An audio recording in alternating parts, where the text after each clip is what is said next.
One, two, three, four. 1, 2, 3, 4. So really, someone is going to be talking pretty loudly just to carry. So probably needs to be set for that. Yeah, I'll get it working, and then I'll enunciate to the audience. A B C D E F G 1 2 3 4 5 6 7. Bam bam bam bam bam bam bam bam bam bam bam bam. Right. So I'll now talk at the volume I reckon people will talk at. Well, That's too loud. Because it's going to auto-adapt. Okay, right. So you're fine. Don't worry. Good. So that's got rid of the button. Right, and tell everyone that you. Well, you're on a. So let me just. I'll give it back to you. And there's coffee, tea, biscuits upstairs. Cool. Still some sandwiches left.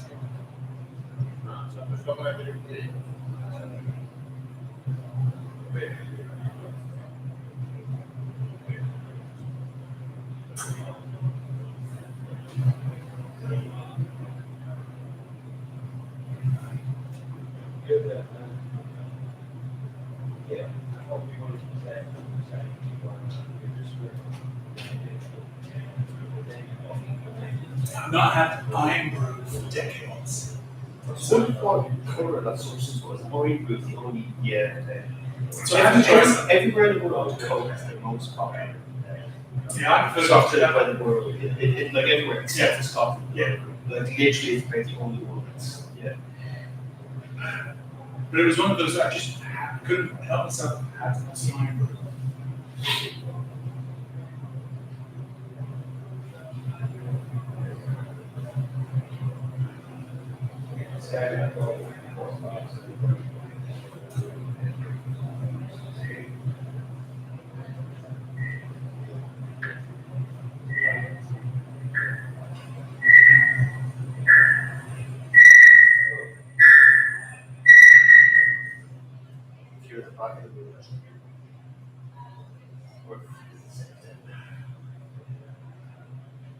Because the delay gets longer over the period, because there's always crap happens. And with live streaming, it's really forgiving.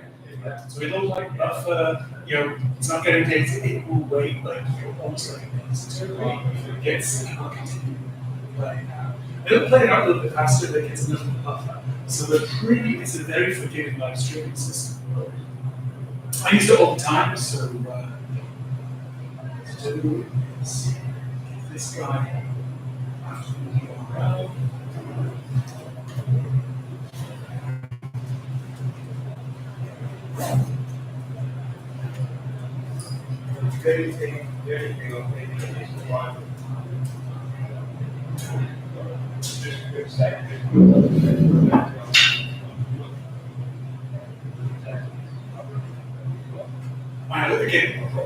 Again, it basically takes in and goes used by factor farming. Yeah, because you think, of course, I'm going to but then you don't. You don't. And also, it's like, oh, I'm not sure if that's mine or not. So I say, no, that's not my space. Of course. I'm good at the moment, thanks. Probably has to go in this size, doesn't it?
She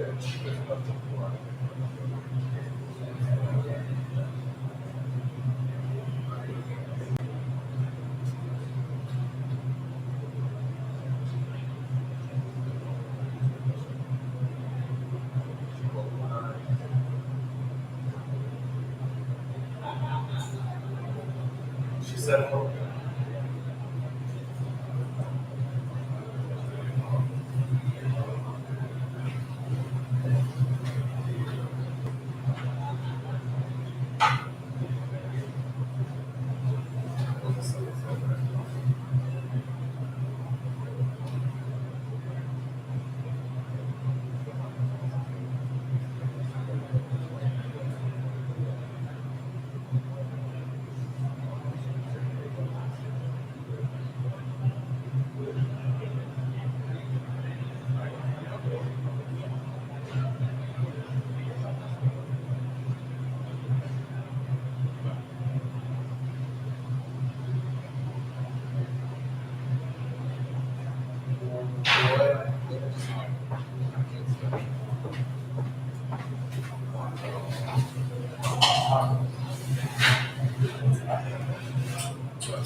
this is this is."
That's not me, no idea anyway. There was something there though.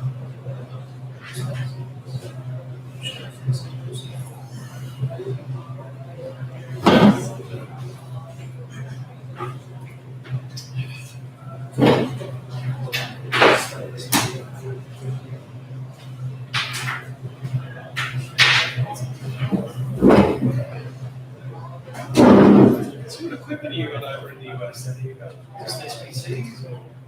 Well, that's the question.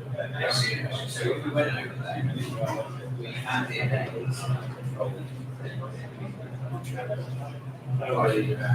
Yeah, you can. it's actually in place. People have it for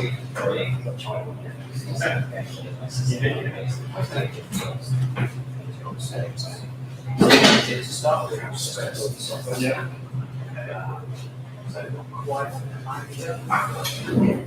Yeah. So, Okay. and it's okay. Yeah. But as time goes on, you know, I come to appreciate why everybody control everything. So it's that.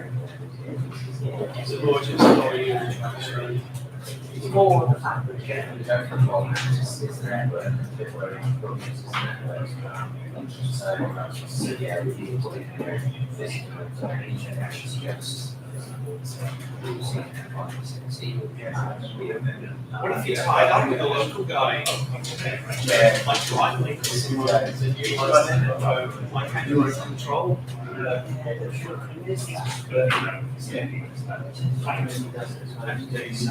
Great, and then when you build it out, as you know the volume. What we do is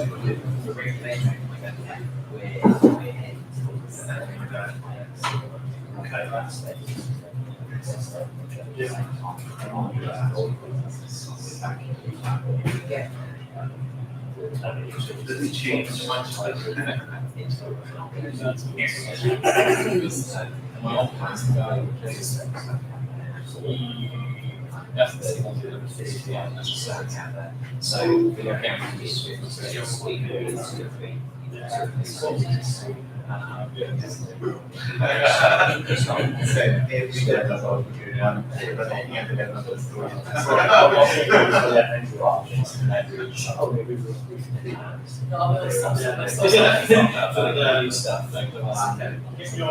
tell us when you think you're in a, because we buy and sell properties, right? So you know, we go take views. So I mentioned right, they're really good partners. So basically, so they're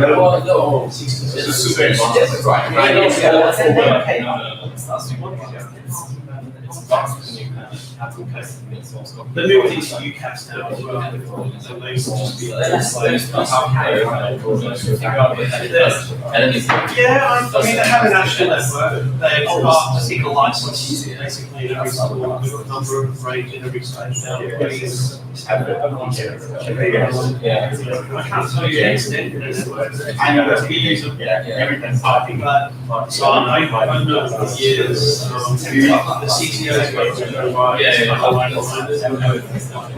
So he focused very much on the presentation to the CPAS. Yeah, I mean, obviously, it's really well known, but outside, It is. so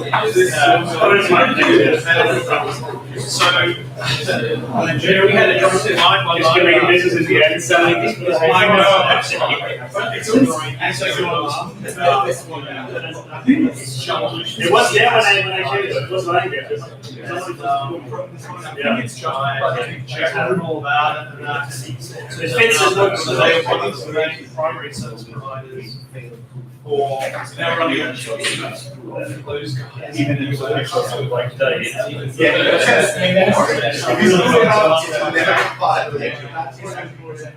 That's driven as well. I call it partial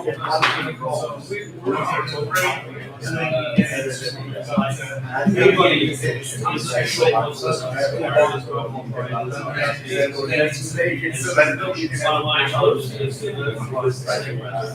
well, that's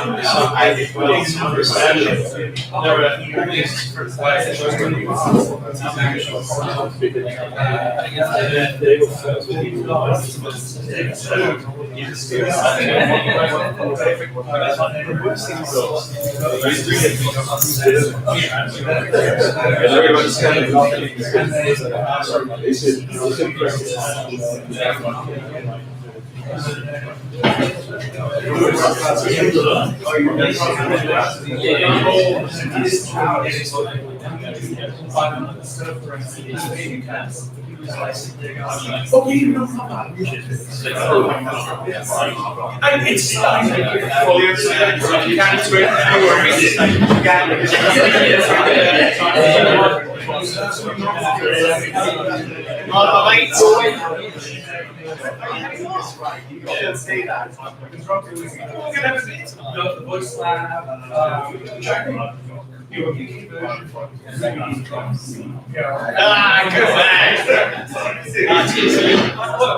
I'm in town to like the US around the 5th of December, so I can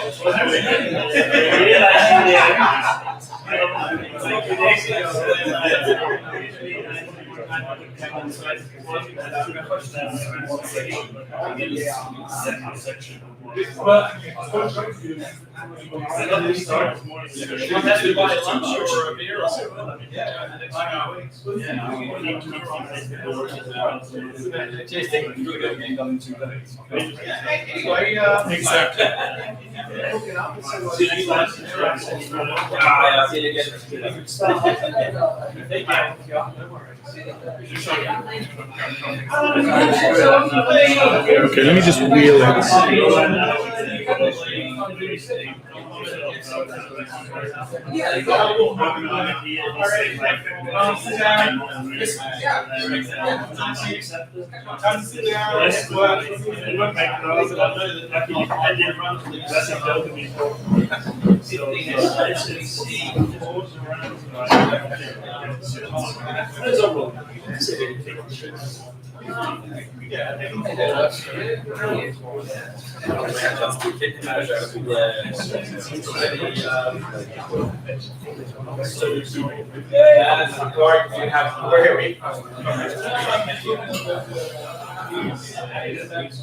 or if you go to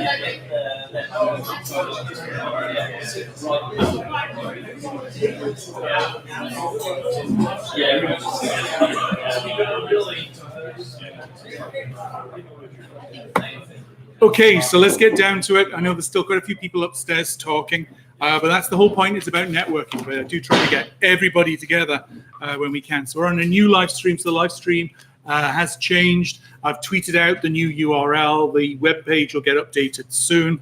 So this is the open source session. Okay, so I'm going to be presenting on an open source telecom software survey I did earlier this year. Then we have Joe from Go Contact, who'll be presenting on his experiences. And then we're going to be having a panel discussing the future of open source telecom software, because it underlies basically everything we're doing here. Then, because of David's schedule, David Curran will be presenting on machine learning from OpenJaw Technologies, and then which will be a fun afternoon session. We've got an industry innovation panel where we've got a whole range of interesting people we're bringing together. Martin was here earlier. He'll be back. We've got Miles Cheatham from Open Banking, Professor Alistair Moore from UCL School of Management will be joining us, and then we'll have a panel session where we'll bring on Steve again, because we didn't get Steve to talk enough in the last panel, but we'll give him a lot more chance to talk then. And then we'll wrap it all up with a reception sponsored by Civalta, where we'll have beer and pizza, and we can carry talking on into the evening, which, of course, as it will be lubricated by alcohol, will most probably go on for quite a while. But there are lots of really nice bars around here as well. There's a bar just down the road on Worship Street, which is just packed full of gaming machines. So you just basically drink beer and play games. As you'd imagine, it's full of men. There aren't that many women on there. But anyway, so I'm now going to kick off. And what we'll do is, because of the sake of time, let me just present, and then we'll take questions on the panel session. Okay? So the purpose of the survey was really to, across the industry, gather people's experiences and also opinions on using open source telecom software projects, and to share an anonymized, aggregated view of the different projects. Reason being, the projects generally have a few people that run them. It's their babies. They love their babies intensely. You can't ever tell them that their baby is slightly ugly in this little bit, because they get very emotionally involved. So all anonymous, to sort of help understand how people are using these projects. I did a weblog to introduce the project. Why did I do it? I get asked lots and lots of times by people to compare, to comment on the different projects, which is okay, but it tends to be biased to, well, who I last talked to. So what I try to do is something that's a little bit more definitive and authoritative than just my opinions. Now, there is a ton of material on here. I'm just going to pick on a few things, okay? So I'm going to look at asterisks, going to look at Camaillo, then comparative analysis, and a few takeaways, okay? And I'm going to be quick through it because, well, we started a little late. So here's, just so you understand, I had several different ways you could respond. You could respond by answering questions in Google Slides, on Google Sheets, or take a Google survey.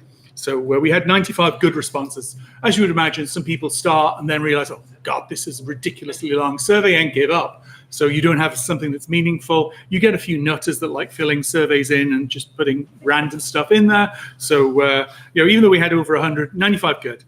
And this shows the split in terms of who, of those responses, 75% referenced asterisks, 54% open SIPs, 43% Camaillo, 41% free switch, and then just a few with Rescom MobiSense. And I did talk to the Rescom MobiSense guys just to let them know that I was underrepresenting, but it is what it is. Now, we looked beyond just the core telecom app servers. We also looked at the management interfaces, the solution wraps, sort of the monitor capture, and as you can see there, FreePBX, Fusion PBX. It was nice to see quite a few people using RTP proxy. Again, relatively, not that many people commenting about it, but I see it popping up in a lot of projects. SIP Capture, of course, or Homa, Wezo, which of course is the fork from Xevo. But it was nice to see again, even though it's a relatively new project by name, it's still from Xevo has carried a lot of the community spirit over into that. And as we've seen through this year, they've been busy actively supporting the open source community through a whole range of different events. And we also included the different WebRTC projects. And as you would imagine, Janus, Jitsi, the top two. But again, it's just providing some quantification so we understand how the other projects compare. I also included in the matrix because, well, it's a cool project, and Federation and its RTC capabilities are interesting. And we had, I'm going to name the person, because Sebastian filled in one of the surveys, because he loves Node-RED, it was in there. But with that said, it is actually a very important project in helping us take all these different tools and make it easier and easier for a broader range of technologists to be able to use these capabilities. And we're seeing already with Nexmo some of the tools they've been putting together. So they've got Sam Machin leading a project that I think, again, is really at the forefront of making it easier for more and more people to be able to solve business problems using programmable telecoms. That's just when I basically, when you read it on the weblog, there's a lot of people who don't know what many of these projects are. For example, in the Asterisk community, quite a few people don't know what Gamma Elio is and how important. You laugh. It is. It's amazing because they use it for a particular need and it meets their need. But then understanding that there's this broader community of open source projects and a lot of them are quite complementary. Again, it's just getting people to understand just the vast array of projects out there. So just a few on the asterisks. So as you can see, lots of different applications. I put this survey together relatively quickly. As always, you make mistakes when you do it the first time. When you talk to open source engineers, when you say CSAS, so contact center as a service, they think that's all I'm talking about, not doing a contact center on-prem or a hybrid or whatever.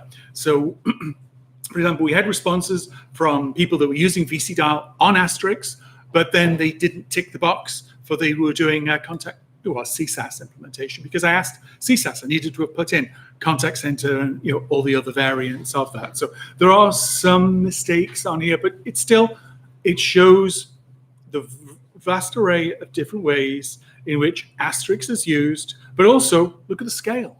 So it's used across a whole range of not just enterprise scale, but up to big service provider scale. And at AstriCon last month now, we had Fred Posner presenting on how you use Asterisk and Gamma Elio to achieve scale. And then when you look at the strengths and weaknesses, again, providing more quantification, and this takes time. It's a 20-year-old project. Reliability, flexibility, community maturity, because people are betting their businesses on these projects. You need to ensure that that project is going to be round, that it's going to be maintained, that there's a community there that is active, so when stuff happens, fixes, patches come out quick. And then, of course, as you would imagine, and this again needs more work, but we're looking at some of the weaknesses, and I did delve in. So a couple of people put it, with Asterisk. I asked them about scalability, and they said, "Well, it doesn't." And I said, "Well, you use Camilo." And they said, "Yes, but Asterisk doesn't." I said, "Well, yeah, but if you use the two projects together, it's not really a weakness." So again, we need to sort of get this a little better defined to, I think, get a better representation. Also, Sangoma had just bought them, so as you would imagine, there was a concern as to what's going to happen. I think Astrakhan did a good job in allaying the community's concerns, but it's a very delicate balance between the open source project and the commercial interests, and you really need to keep those two as separate as possible. And we see with Kama-Ilio, OpenSIP's a really strong push to maintain that, particularly with Kama-Ilio, while where you have that sort of overlap, things can get a lot more complex. Then just quickly, these are just, again, showing it's active. This one, again, we'll do better next time. We didn't include geography very well because, as you can see, there's a big spread on being able to get consultants. Some markets, like in North America, it's relatively easy. If we look over in Asia Pac, it's hard. South America, it's a little bit easier, but still. So again, we need to sort of look at this from a geographic perspective to get a better handle on where the gaps are in the market. We asked a whole host of implementation questions as well. So of course, and bare metal VM images was the top, as you can see, by quite a way. So this isn't sort of a AWS Google party, and this is across all the projects. Ansible is definitely the strongest. I mean, there's a range, as you would imagine, but definitely Ansible is the popular choice. And then own rather than cloud or hybrid. And then we asked around redundancy, and we got a ton of different responses there. Again, we need to sort of follow up a little bit more on these responses to get a better feel for how it's actually been implemented. Then to give you on Kama-Ilio, again, sorry I'm racing through this. I'm just trying to get us back on time.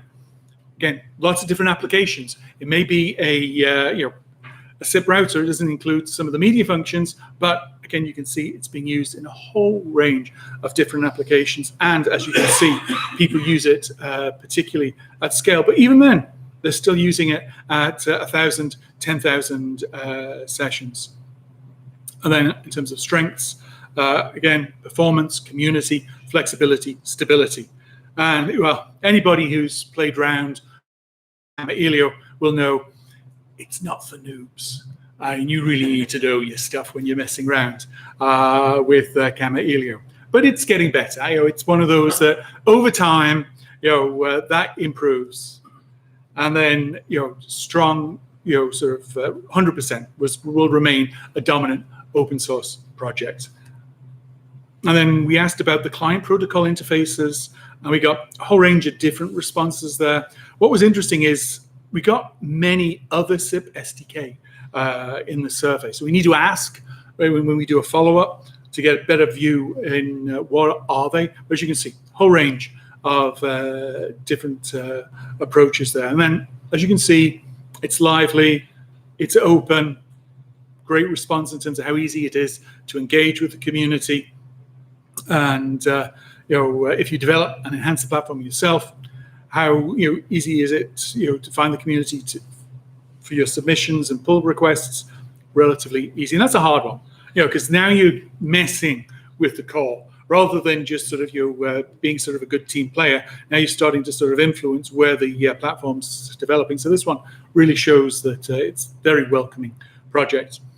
Relatively easy to find, but as you can see again, it is harder. That tends to be actually, again, Asia, South America.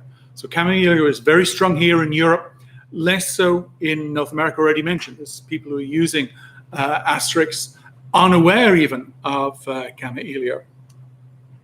Then similar results to what you saw with Asterix, vMimage, bare metal, Ansible, then again, own infrastructure. And similarly, again, when we asked about redundancy, whole range of different responses.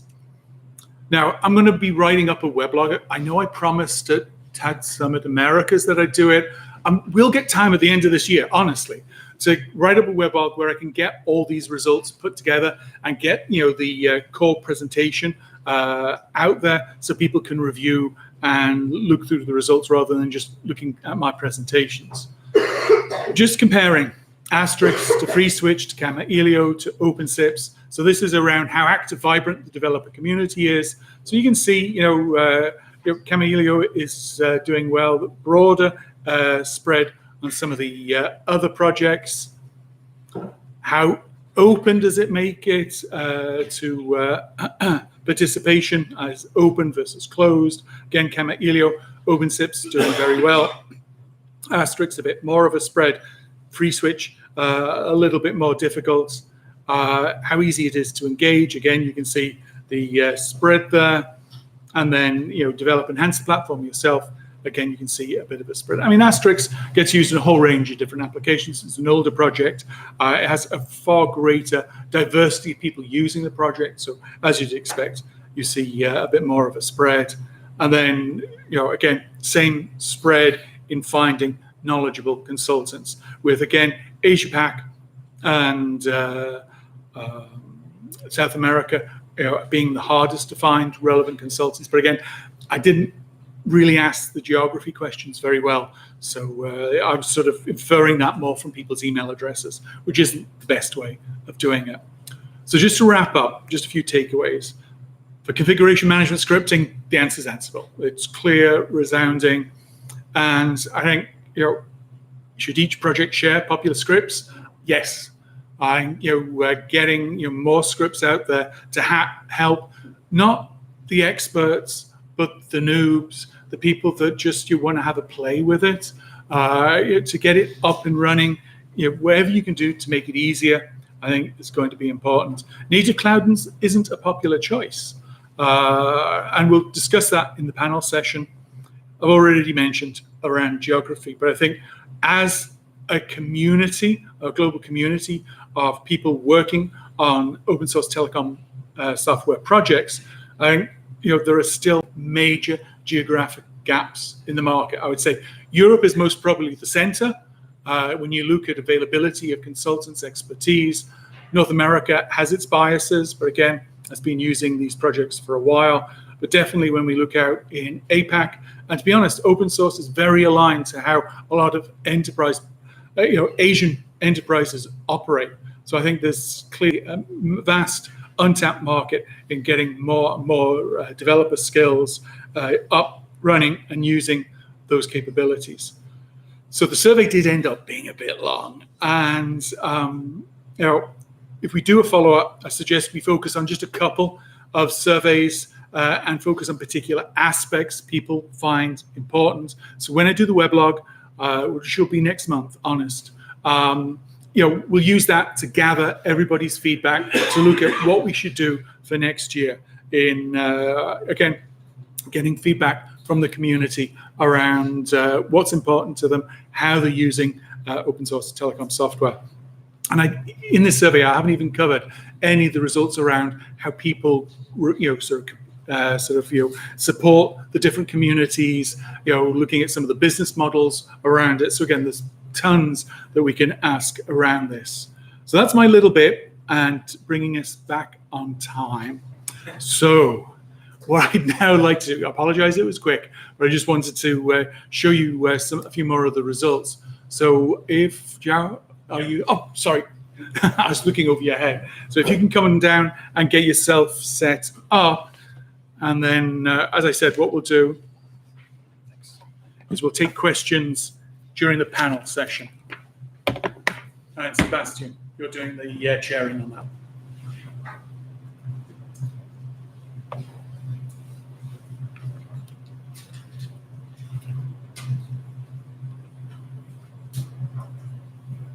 Okay, Perfect.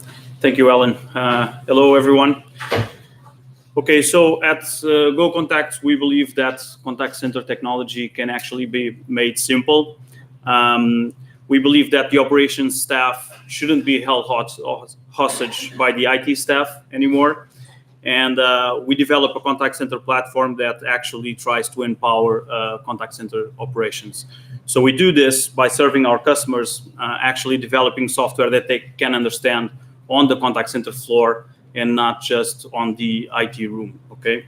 So I'm João Camarata, I'm the founder and CTO for Go Contacts, and I think 10 years ago, I was the owner of a contact center, and I was in need of contact center technology.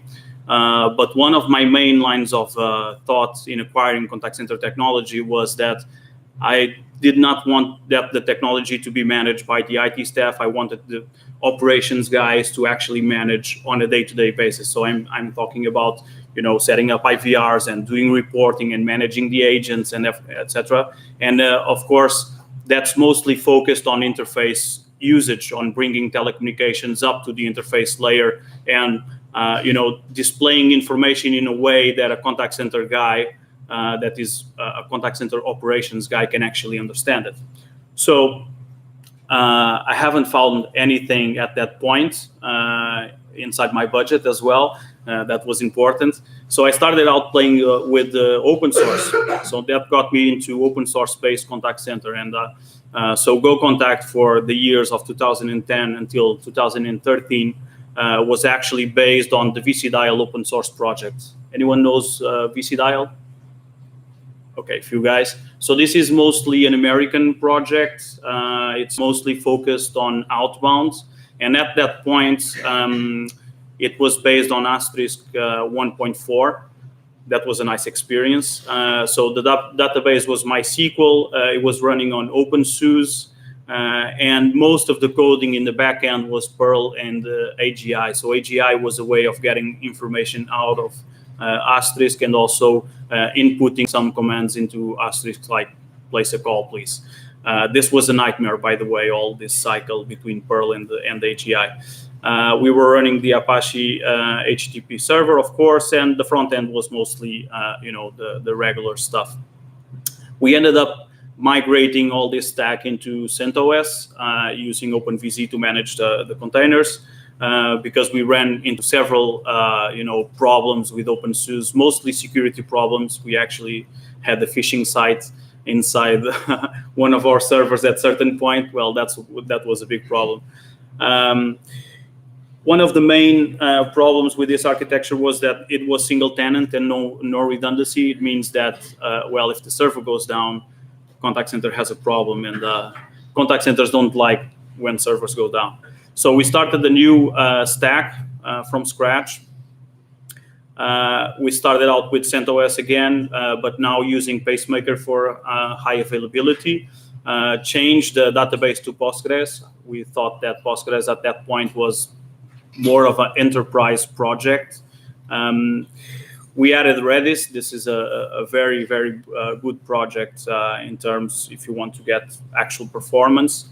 And then we switched to FreeSwitch. So one of the main decisions behind switching to FreeSwitch was that FreeSwitch would actually provide you with a decent API at that point. And Asterisk did not have the RESTful API it has today. If my decision was today based on that point alone, I think Asterisk is actually better at this point. Somewhere down the line, our FreeSwitch server started crashing, so we needed to add Camilio to handle all the SIP. So that was a good decision as well. And everything that is, you know, more business logic driven is now written into Node.js. We keep the Apache HTTP server for static content, and now we are using a project called OpenResty that it's based on the Nginx HTTP server to handle everything that is API related. So we moved on, and so we now have a multi-tenant master-slave in some points, master-master in another points architecture that keeps us going with a much better SLA than having no redundancy, of course. Okay, so right now the main challenges for our architecture is, of course, high availability. So we're going to finish this year with 99.98% on our own metal. This we feel is not enough, so we are moving forward to make some changes. Real-time processing, so mostly voice channels, chat, and dashboards are real-time dependent, and you need your stuff to keep up. And it's not just the media, it's the information getting on the screen on the right time when you start to scale, and keeping those two in line is very, very important. High calls per second availability. So we run a lot of outbound operations, and we have power and predictive dialers. They can easily trash a free switch server. You don't need that much calls. So you need to keep that in check as well. And of course, deployment and orchestration. So we are running on 6 data centers between Portugal and Spain, around 60 servers at this point. We do 2 major releases each year, around 60 miners. So we only run a single version of the software between all the metals. So we need to keep everything in line as well.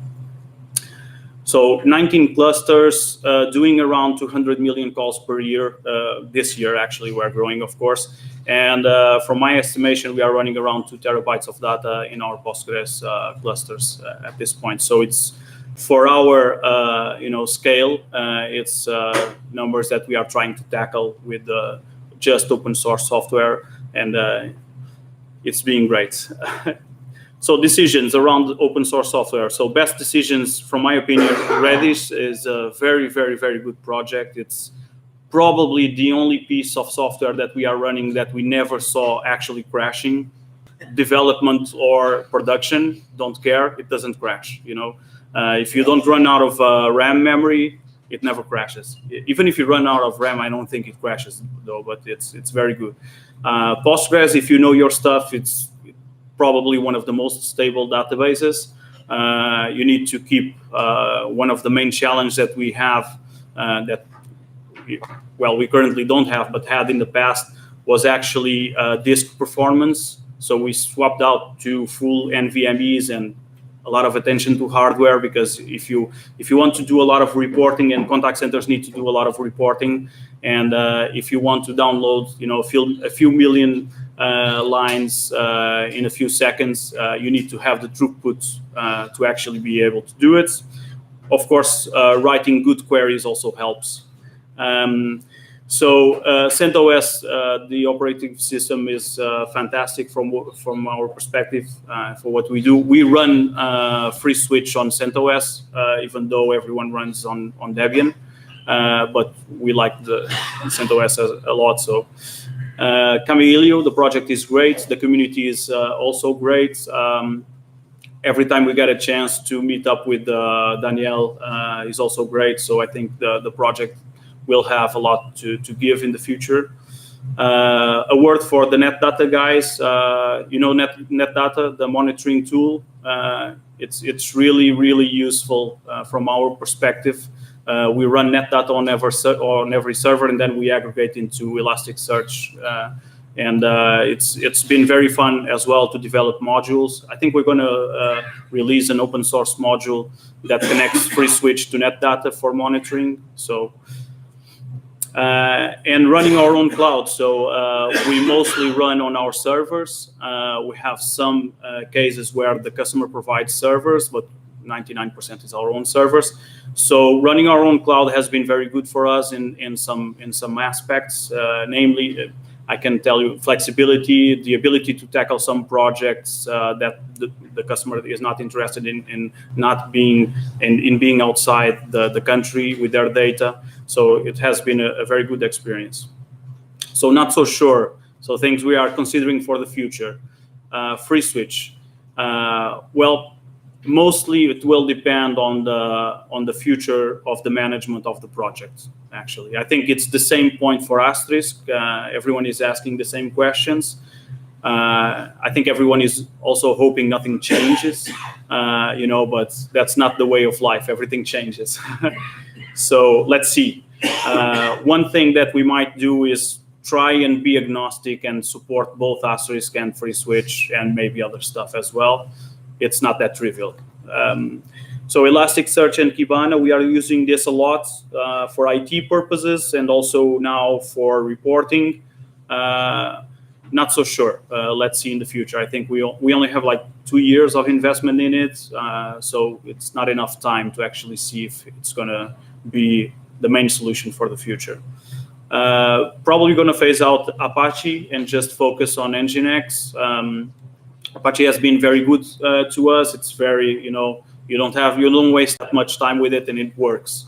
But it's also a bit heavy, so maybe in the future we'll let it go. So bad decisions.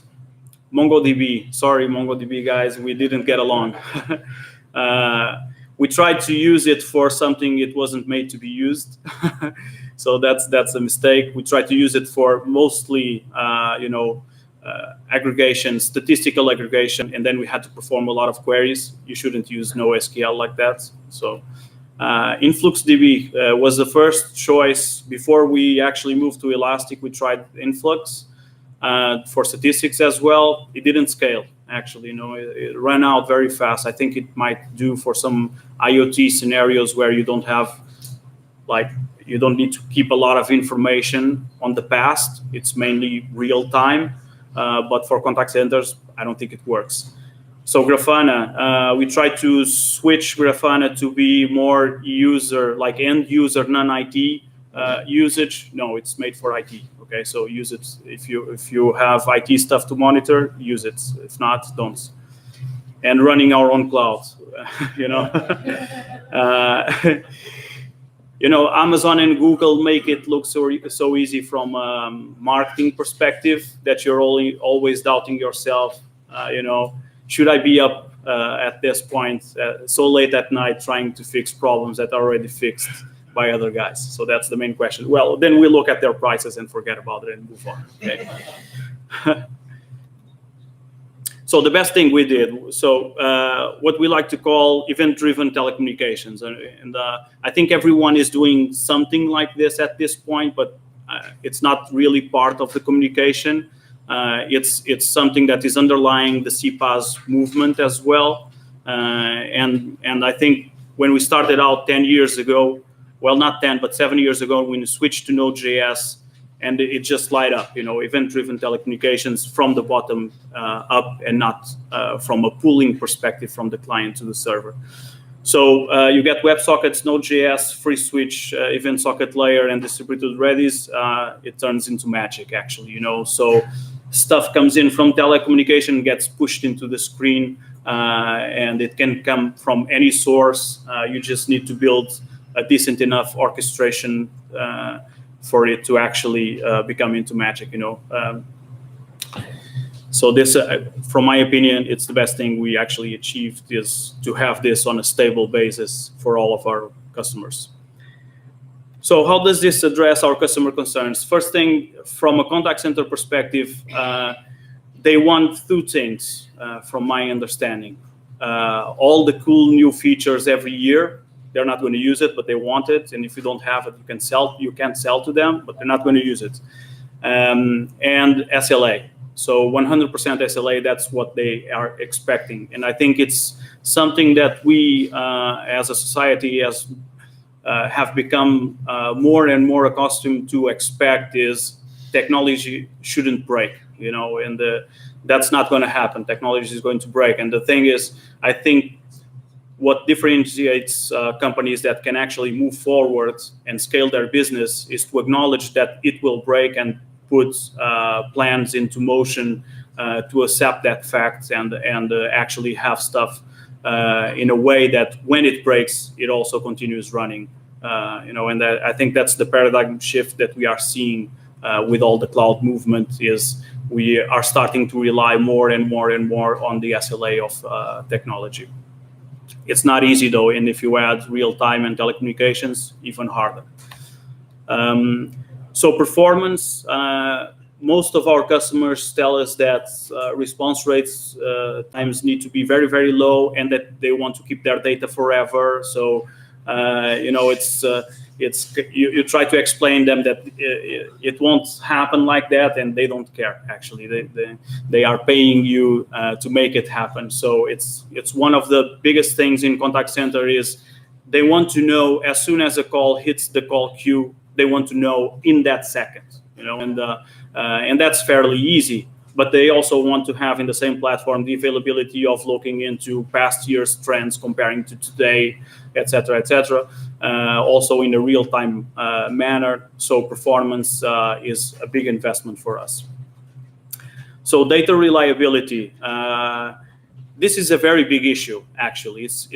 We found out that it's very, very hard to keep data in sync between what the telecom part of our architecture says and the user part of our architecture says. And when you go into a contact center and say, look, we might have a slight difference between, let's say, a user login time between the telephony system and the application layer, and you say like it's 1%, they won't have it. And so keeping data in sync, because all systems lie, in my perspective, there's not a single source of truth, and of course latency between systems and delays and not managed events, etc. They tend to creep into the system. So data reliability is very important. Okay, and call quality. This is not actually an issue that we have because we are not depending on like a CPaaS provider like Twilio, for example. So we are actually a carrier in Portugal and Spain, but although we only do carrier stuff for our customers, but we are interconnected with all the main carriers in both countries. So we don't face any call quality issues. But the thing is, even from an agent point of view, the connection between the browser and the actual telephony system, I'm not sure. We haven't moved to WebRTC yet. We have everything ready to do it. We haven't moved as a strategic decision of not moving, and I'm not sure if we're going to do in the short run, because one of the things that I see whenever I visit a contact center is that they have Google Chrome with 30 open tabs, and they have weak CPUs. They're trying to save money on CPU and RAM, So my opinion these days is just buy a phone and put it on the desk if you want to have audio quality, because there's one thing that's in theory, yes. In practice, you're going to have your CPU and your browser already full of stuff. So maybe don't put voice on it if you are running a big contact center. Okay, so main challenges. So our current architecture is failing us for cloud scenarios, mostly like international scale things. We will release a new version of the software that will introduce a new distributed parallel approach to the same stack. So mostly the same things, but mostly also parallel to be able to basically improve our SLA. And moving forward, we are pushing stuff into Dockers, mostly FreeSwitch. I know a lot of people are already running FreeSwitch on Docker. If someone here is running FreeSwitch on Docker on like very high scenarios, please let's talk. Okay. And but we are already in a very close phase to actually deploying everything with Docker as well. Well, it's going to be a fun year for sure. And also on the networking layer, we are beefing up our stuff. So trying to be fully redundant between carriers and data centers and even countries. So this is something that we are having some fun with it already. So this is mostly to, since we are not buying stuff from Amazon and Google, we have to do it ourselves again, Okay, a word for programmable telecoms. We have our own. It's very, very crude. It's basically an abstraction from mod event socket layer. That's the FreeSwitch API. So it runs on Node.js, on Lua, and the transport layer is Redis. We might make it available in the future. We don't know. It's not like a strategic part of our deployment, and I think it's helpful for some people because it actually transforms FreeSwitch into a RESTful API, and also adds the capability of using multiple FreeSwitches and handles off all the problems of where's my call, how should I interact with them. So a word about Twilio. I think we have been speaking about Twilio all day long now. So regarding contact center, once again, Twilio Flex is actually okay for devs. I think they have something there. It's pretty expensive. It starts, their base price is high. I'm not talking about calls. Calls is high. This is very, very expensive compared to out-of-the-box solutions like our own, and you also have to do the code yourself. So I don't know. Doesn't come near, in my opinion, our market at this point. So if you're a big contact center, you don't want to program your own platform. It doesn't mean that a company, a consulting company like a Deloitte or other consulting companies cannot actually get Twilio Flex and implement a project, but I don't see it working very well, in my opinion, at least not with that price point. And it actually screws over their own customers. They have a lot of customers like Talkdesk and their call that are now their own competitors. I think just a word for this, I think it's not fair, and it says a bit of what are they aiming at. On another note, Amazon Connect will actually sponsor Salesforce event, the Dreamforce event, with a lot of money. So it seems to me that Amazon is moving into this space as well. So they have been, of course, developing stuff, but from our perspective, they weren't actually moving. They were just developing stuff. With this partnership with Salesforce, let's see how they will be positioned with Salesforce. But if they come together to actually provide voice capability on Salesforce, it might be also a menace to all the the middleware platforms like Talkdesk, Aircall, etc. that sit on that space, CRM integration of telecommunications space. Okay, so of course, leveraging other people's stuff is good. We decided to start. There was a very good slide this morning between all the steps that you have on telecom. We are in the lower step. It was your slide. We are on the low end, touching bare metal networking and the open source projects. But I also feel that if you have a particular needs and you don't need to mess too deep, just grab a high level stuff and go on with it if it's fine. So conclusions, running our telco stack is a huge differentiator and enables us to tackle projects that our competitors, like Twilio-based competitors, can't. We still have a lot of requests to please integrate with my Cisco or Avaya. And I just spent a lot of money on phones. I don't want to replace them. I rather pay you and pay them. So money matters, of course. Also, we are cheaper from a perspective of the stack.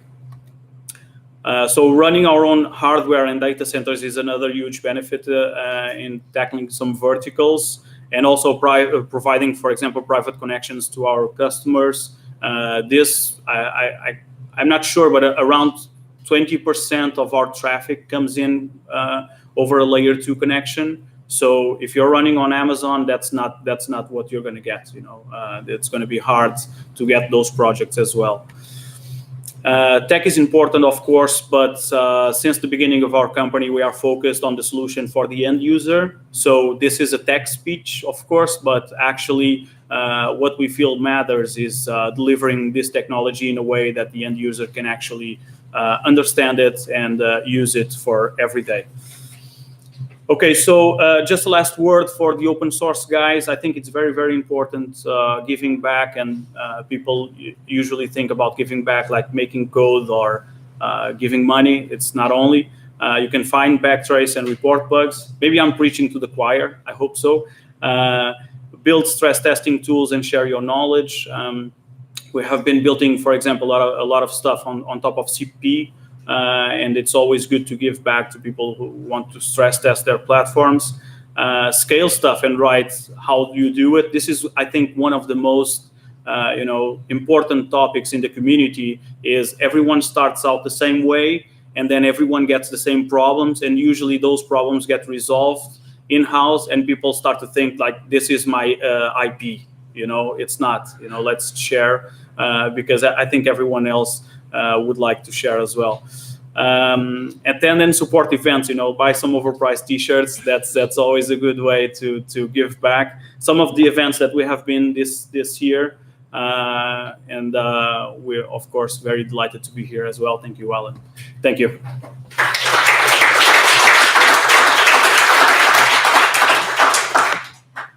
Excellent. So thank you so much for such a great Thank you. presentation.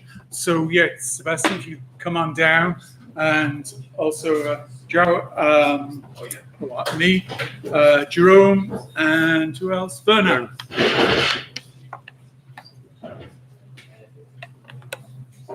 Just set this up. Just do it. Let me do it because it's a bit of a pain in the ass. Let me just get this set up. Oh, sorry. I didn't see it there.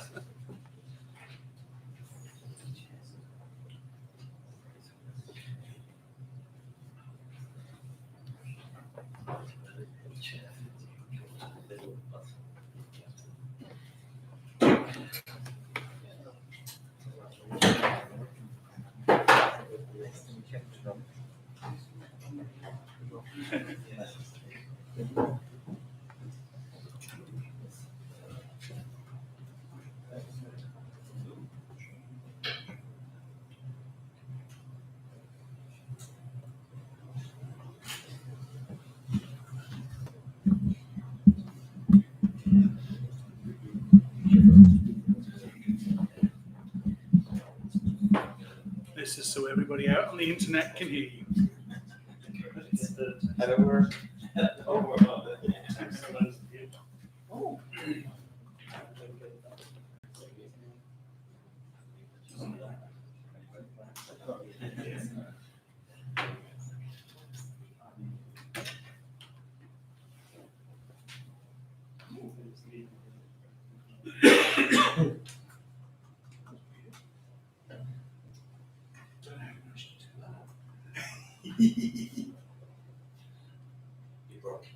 Yeah. Well, he did something and I don't know how to do that, so we'll touch it again. Good. So welcome everyone to the panel session following the presentation on the future of open source telecom software. We have Alan here that presented already, and Werner and Benoit. Maybe I'm not Benoit, sorry. It was not able to attend. Jerome, exactly. So Jerome, maybe then Werner, you introduce yourself shortly, and then we open up the panel to the audience. Okay. Yeah, my name is Werner Eriksson. I'm CTO in a company called Working Group 2. I'll talk a little bit about it tomorrow. The short version is we kind of rebuild mobile core networks to open it up for APIs and consumption of products. Cool. Thanks a lot. So first question, if anyone in the panel has follow-up questions on what has been presented? Mark? I have one short question to your great presentation. You said maybe LStack. What's the alternative? Well, yeah, that's a good question. We started out by building our stuff. That doesn't scale, mostly because of the flexibility of actually doing dashboards. That's the hardest part, in my opinion. I would like for Kibana to actually connect to Postgres. That would be my dream. So that would be like the better version of it. Kibana is open source, but it's very, very, very close together with Elastic, so it's not easy. And there's from my perspective, there's no alternative in terms of decent user experience to Kibana. Right now, what we are seeing is that Power BI is actually growing a lot in the contact center space. So we are just using ODBC to connect Power BI to Postgres. That's the solution. And the second question that's maybe a little complicated to Alan and what you presented. On the last two Kamaio events, there were both events talks about Docker and Kamaio. And both guys were flooded afterwards. Now you said that it's Ansible and VM as the main answer to how it's actually operated and automated. Do you think it's another reason but lack of experience? Or is that the question is there reasons, or is it just the lack of experience of the community? Because if there are reasons, I would like to know what the reasons are. Exactly, because with the survey, it's backward facing. So it's looking at what are people doing today based on decisions they've made in the past. And people share, so you do what's easy to understand what other people are doing. But definitely I would say, as we look out going forward, I think that is definitely from a number of events I've attended, people I've talked to. I would say for 2020, we'll see a lot more implementations. Again, I think what sort of Joe presented is great. We need more presentations where people are just frankly sharing what they've done, what's working, what's not, because it helps everybody in the community be more successful. Because the key with open source telecom software, it's all about standing on the shoulders of giants. You know, it's everybody works together to create a far better product. So that there is competition out there rather than it being, you know, winner takes most of it. So that's why, you know, I think we'll see 2020 a lot more Docker implementations, because it then enables you to have flexibility to run in a number of different implementations. If you're in Germany, you've got to run it on a data center where you have an address, that any customer information or even employee information is stored in that system. You need to have an address as to where it's kept. Well, in other countries, you can be a lot more flexible. And you might be able to then run it within AWS, you might run it in a couple of zones to be able to meet the performance targets. Cool. Other questions? I don't know, otherwise we can continue as well, maybe to the right, so please raise your hands. So the first point we want to tackle is that imagine you're going to start a new product around telecom, some of you actually have, or almost all of you have. Considering what you know today, would you decide to build your own telecom stack, or rather build that on top of an existing telecoms API like Twilio? I guess everyone here has good opinions, maybe. Well, above all, I believe it's a matter of time to market. If you are in a rush or in a hurry or would like to have a quick showcase of your product, then using Twilio or similar options is definitely a good option to build and go quick to the market. But if you plan to keep control over the long term, then you better think twice. And in the end, well, I believe there are third options, like what Wazo does actually is that. I would have asked that next, by the way. You would have done, did you use some existing product as that, or would you consider it having built something yourself? You can already build solutions on top of it. We are building ourselves solutions on top of our platform, and some people are building call centers like the firefighters that I mentioned, UCAS solution already. So it's the right compromise between going fast to the market, because you do not have to rebuild from scratch, and you know how painful it is, and you need to maintain that over time. So you need to have your own engineering team at home, and it's costly. Then every component is upgrading every 6 months or so, and it shakes the whole system. So our job is to do that once for all. So it should decrease pain significantly to anyone. And it's open source project, so everyone is free to use it and also to contribute, to fix it, to send the feedback. Cool. Thank you. Well, I think it mostly depends on whether or not telecommunications is a mission critical element for your product. You know, I totally understand Uber guys saying, whatever, let's use Twilio or something.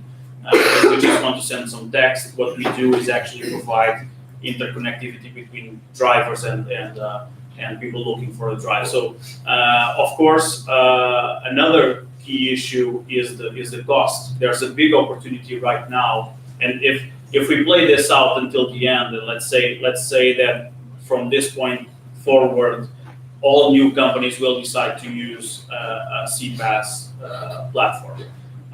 If someone comes along like we do and grabs some open source stuff, they will have major advantage on the price points. So that's, of course, they will need to deal with the telcos, and that's hard. But once they can, that's a major advantage on the price point. And also, from my perspective, and this is classic business management. if your business depends on it, you should own it. You should not outsource it. So outsource whatever you actually don't need on a critical level. Other than that, you should own it. So it depends on the business and the target, but I think both scenarios, for us, for example, we have full understanding of all layers of the stack, and we still use, I think we're using MessageBird, for example, to test our own stack. Okay, so that's a good use case for us. So we pay them to call us to see if everything is okay. Okay, so that's a good use case for us. Again, sorry. Yeah, no, I think it's exactly what you said. What we found is, in general, that it's not only time to market, but also time to learn. So quite often you don't exactly know how this product should look like or what it should contain. And if you can find ready-made solutions to get that learning quickly, I think that's the place to start. And then later you can choose to in-house or rebuild as you go. So again, it's the application area of the problem we're trying to solve. So let's take a simple example. Medical equipment manufacturer, and you're trying to build a better customer relationship. You know all these phone numbers of people who have the devices, and you want to communicate with them. And you're not going to build up your own platform to do that, or your own service. You're just going to use something that you can take off the shelf. So Twilio's there, VoIP Innovations is another. It's very easy to just get something up and running. So there's applications where you're never going to drive the volume of like Google. I mean, let's face it, Google's a special case. When you're spending on WhatsApp, we're spending $50 million a year, on quite simple, basically, sort of messaging services. That's the exception. But what it does make, though, is for many businesses, once you've made that, it could be you're just trying to showcase something. Quite often the IT department gets a problem presented by ops, and they just quickly hack something together, and then it becomes a problem. And then they put development into it. So that first decision can be quite a significant block. And the problem is that the spend on a monthly basis, is never up into the millions. It always is in that sort of 5,000 to 10,000, where it's like, yeah, but it's going to take another 3 or 4 months of payback before it even justifies development. So as a result, you see time and time again a sort of lock-in once you select a particular CPaaS. Right. Thank you. Any follow-up questions? Yeah. I've got one question. It seems to me, I'm not sure it's about the future of open source telecom, but the market, we've always talked about minutes, and that's where we measure traffic. But there is this channel-based model coming in. If you want to talk about Twilio, if you suddenly put a channel-based model into Twilio, it's going to be devastating for their revenues. How do people see that dynamic? Are you starting to price by the channel, maybe as the contact center guy? Well, yeah, we always did. We do chat. Well, we do actually agent and then channel. Mostly, of course, all traffic is voice, but we have all the channels supported, and you pay X amount per channel. But telecommunications is on the side, so I don't see. I think, for example, Twilio Flex, they do agents, and then they also do features. So that's and from a go-to-market perspective, from my understanding, because they of course they don't let out much information, but the first projects that they did, they were actually implementing the projects themselves directly. So I'm not sure if they are also trying to partner, because that's not their model. They don't go to market directly most of the times. That they have developers that do that actually. And so I'm not sure how it's going to pay out on the price, because it's a specific market. Yeah, I think telecommunications and channel-based price, it's two different things for them, for us as well, and it keeps separate. So. What I mean is the channel for the voice, for the traffic, not just for the functionality, not for the features. Yeah. Like the number of channels on a SIM trunk, is that what you mean? Well, so it speaks that we buy a number of channels, and then we get as much traffic. We don't pay by the minute. I mean, some countries we I mean, parallel calls in a way. Yeah, so the traffic essentially has become just. Oh no, no one does that. From my perspective, that's what I mean. No one does that. That's going to kill you. That's what I mean. So if I get my point then, like a flat fee. Yeah, so my point then is, Yeah. if we want to look beyond You 20 years, can't do that. you can. I think in some markets, those of what I've seen in your request, we've been involved, we've got that offer, and I was asking, do you mean it's flat per channel? Yeah. Per seat for contact center, for No, example? I don't mean for seat, I mean for the traffic. Yeah. Simultaneous phone calls. Because if we're going to look beyond Twilio, which seems to be the theme here, and I love doing that stuff, then let's go channel-based model with a Babel or a Okay. Wazo or whatever it is. But from your perspective, is the minutes are included, the conversation minutes are included in the price, flat fee per channel? A channel is a simultaneous phone call, so we Yes. have, at Speakso, we have several hundred channels, Yes. and we use them around the world. I mean, where's Alex? So what you mean is the data What's that? model for the voice? Yes, Yeah. yes, I know. Yeah, I exactly. think, one of my questions earlier was, what if the CPaaS start talking to each other? You know, so over the top, Yeah, you know, well, quality and security, there are two big issues there, but actually, if they start speaking to each other, they can come up with these type of business models, you know? But I don't see, well, it's hard for a telecom, for a carrier to follow up on that, you know? I think it drives the Right. price down to a point where it's not feasible. And if you don't have a profit, you know, you won't have technology as well, so. But some carriers are starting to look into that possibility, I know. multi as well, so at one point it will come.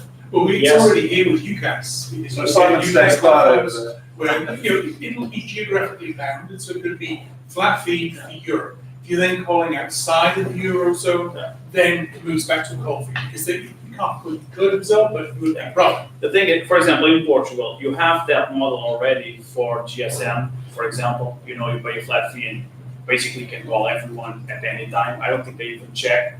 But from my perspective, for a contact center, for a volume that you can reach, it's not there yet. You know, the economics are not there yet. It might happen, but I'm not sure if a carrier would be open to actually providing that model for a contact center that does billions of calls per month or per year. Not sure. King Simon, you wanted to add to that? Yeah, so we do use that model as a carrier, and we do it into contact centres, particularly financial ones. But we moved to that model in 2014 when those idiots at Ofcom gave 90% of our revenue to poor little BT, and the channel-based model was a way of reducing the possibility of that happening again in the future, because it took revenue away from their sweaty little nets. It isn't as pure play as as it may seem. We've just shifted margin to the channel, so we still charge for the minutes, not an included bundle. Yeah. But at the very top end, somebody will be paying for the capacity. Our profit will be in the capacity. At the minute, we're just really passing through a cost because the price continues to decline, and that's quite nice for everybody because it's predictable cost, but it's also committed revenue that can be on long-term contracts. You haven't got any of this kind of business, and we're seeing increasing. We operate pay-as-you-go at the bottom end, and then this full kind of committed channels at the top end. We're seeing customers continue migrating up. And do your customers, when they balance, because you know there's yearly balance between the communications, and if you have a lot of traffic, it can mean a lot of money. You know, how do you address this? So if I go to you and say, look, I'm not using as much as I should, so I'm getting a worse deal, because what happens is you're getting a good deal and I'm getting a bad deal, or it's the other way around. You know, it's not fair. Let's say. You know. But like I said, at the bottom end, it's pay as you go. So they can kind of find their feet, find the level of capacity they need, and then commit and grow through it. But at the same time, we let people burst beyond what they've committed to if the capacity is there on the network, because why wouldn't we? I know some people have strict, you've paid for 10 channels, you can only use 10 channels in 10,000. But you still cap on the limit, on the minutes. At some point, you need to cap. Why? No, Only based on what's available. Yeah. Or not. Okay. so we have a metric for network performance basically, and then we have almost like quads in Ethernet that we apply on channel allocations. So those that are committing the most get first dibs on the excess capacity. Those that are committing nothing get no dips on excess capacity. Okay. And Do you geographically bound that bucket pricing? No. So it's just. Well, we price it differently in the US to the UK, Yeah. but a given channel on the network can operate anywhere. That makes sense. Oh, right. So I can be calling any number? Yeah, where you're calling is relevant because we're still charging for the call. It's just the margins in the channel. No, but the thing So is, these aren't bundles. There's a distinction between but charging. I think capacity the question versus is, you do not charge per minute, period. You just charge per channel. That's the question. Yeah.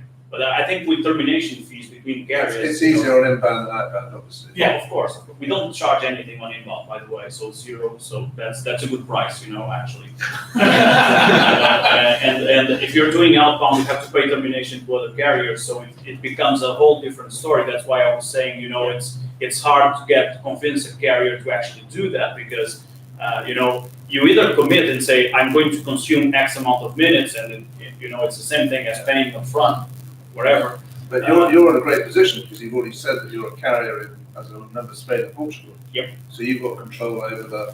Yeah, but we last mile, don't which have, some mistake. yeah, of course, but we have to interconnect with all the carriers, and most of our traffic is actually reselling. Okay, so we have own numbers, etc., but most of our traffic is actually reselling over Vodafone or Orange, etc. So we pay them for the calls as well. So that's why I can't run a flat fee, or if I run a flat fee, it's bad for the customer because it cannot be bad for me. That's the main thing. Just a totally random point while we're on pricing. I've seen a pricing model that an organisation operates in the UK where they do call centre inbound based on a pence per minute, inbound or outbound, so what they're actually pricing on, which is actually quite interesting if you think about it. If you want to make your offering the kind of the ultimate accessible offer, that's an interesting way to do it. Now, of course, the customers tend to be charities who have 1,000 inbound minutes on Thursday and none for 3 months or whatever. But interesting, anyone has any comments on that as a model? Would it ever work as a retail model? Anyone? Well, I mean, I just told you why it wouldn't. yeah. The thing is, it's the same model. It's the same. It's not. Well, I'll make a different case. So we have one of our business models is you have our contact center solution, and you pay price per minute for outbound. Everything is included. So you get data center connectivity, software, and telecommunications price.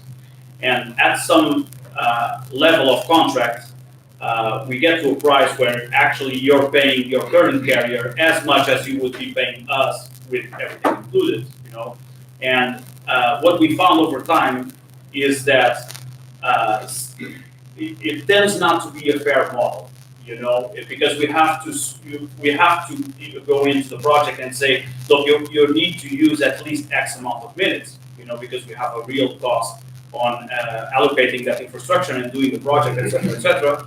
And if the customer starts dipping down on their campaigns, because we mostly work with BPO, so it's very seasonal, they start calling us saying, look, I know we committed, because it's a B2B market, you keep a relationship ongoing with your customers, so you can't just say to them, no, So they call you and say, I know we committed to X amount of minutes, but actually we're going a bit lower and it doesn't seem fair for us. Can we make another deal with you? So, and then I think that's actually a problem on managing expectations. I think if the cost was 0 for us, flat fee, yes, all the way. Since there's no 0 cost between carriers, you're always going to pay something to someone, and running contact center, that cost can be very, very high. So it's a business decision that, from my perspective, has no economics on this one. Thanks. Maybe one point, and I try to combine 2 points that were in the question that we've shown on the web, and that also may connect to some of the points that you presented and talked about.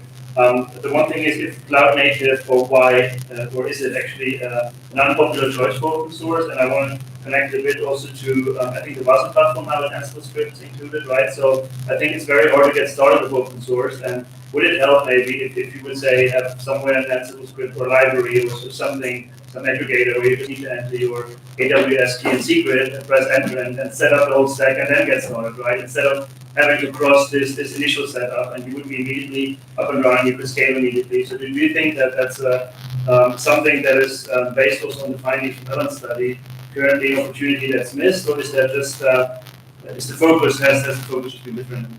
Maybe. Well, I believe. What is what you're doing actually? Yeah, Because yeah. the Wasm platform is something I understood a bit going in the direction, right? No, that's something that we are doing. That most open source technology are using. Well, most open source technologies today are cloud native. Well, at least for Commodity, I tried to set it up. I tried to find Ansible script for Commodity the other day. It wasn't that easy to find, and okay, so okay, basically we encapsulate Camellia within the Wasm stack and has a core. It is absolutely cloud native, and then you can install it, deploy it easily through Ansible, very easily on any cloud infrastructure or your own infrastructure. So you still have the opportunity to take any technology and put that in the container and to deploy it. I believe cloud native is not at all antagonist to open source technologies. That's the way we make the technology today. That's why we build technology. Okay. And you feel it's embraced enough by all the projects, or just by you guys, just to get that point? Because I feel the project itself, we're not really focused on that yet enough. We've had a question from Martin about Docker, why there's no focus on yet. Alan said also it's a bit like we're looking forward. I mean, do you feel it's the one project's focus on it enough, or is it just you guys starting with it? We believe this is the right way to go, and maybe because we are talking to people that share the same opinion, then we see most people going into that direction. Yeah. Now you mentioned also earlier that you would do cloud differently, or you would embrace it more. Well, I think we were born in a time where there was a lot of the word on the street at that point was that you couldn't get latency network.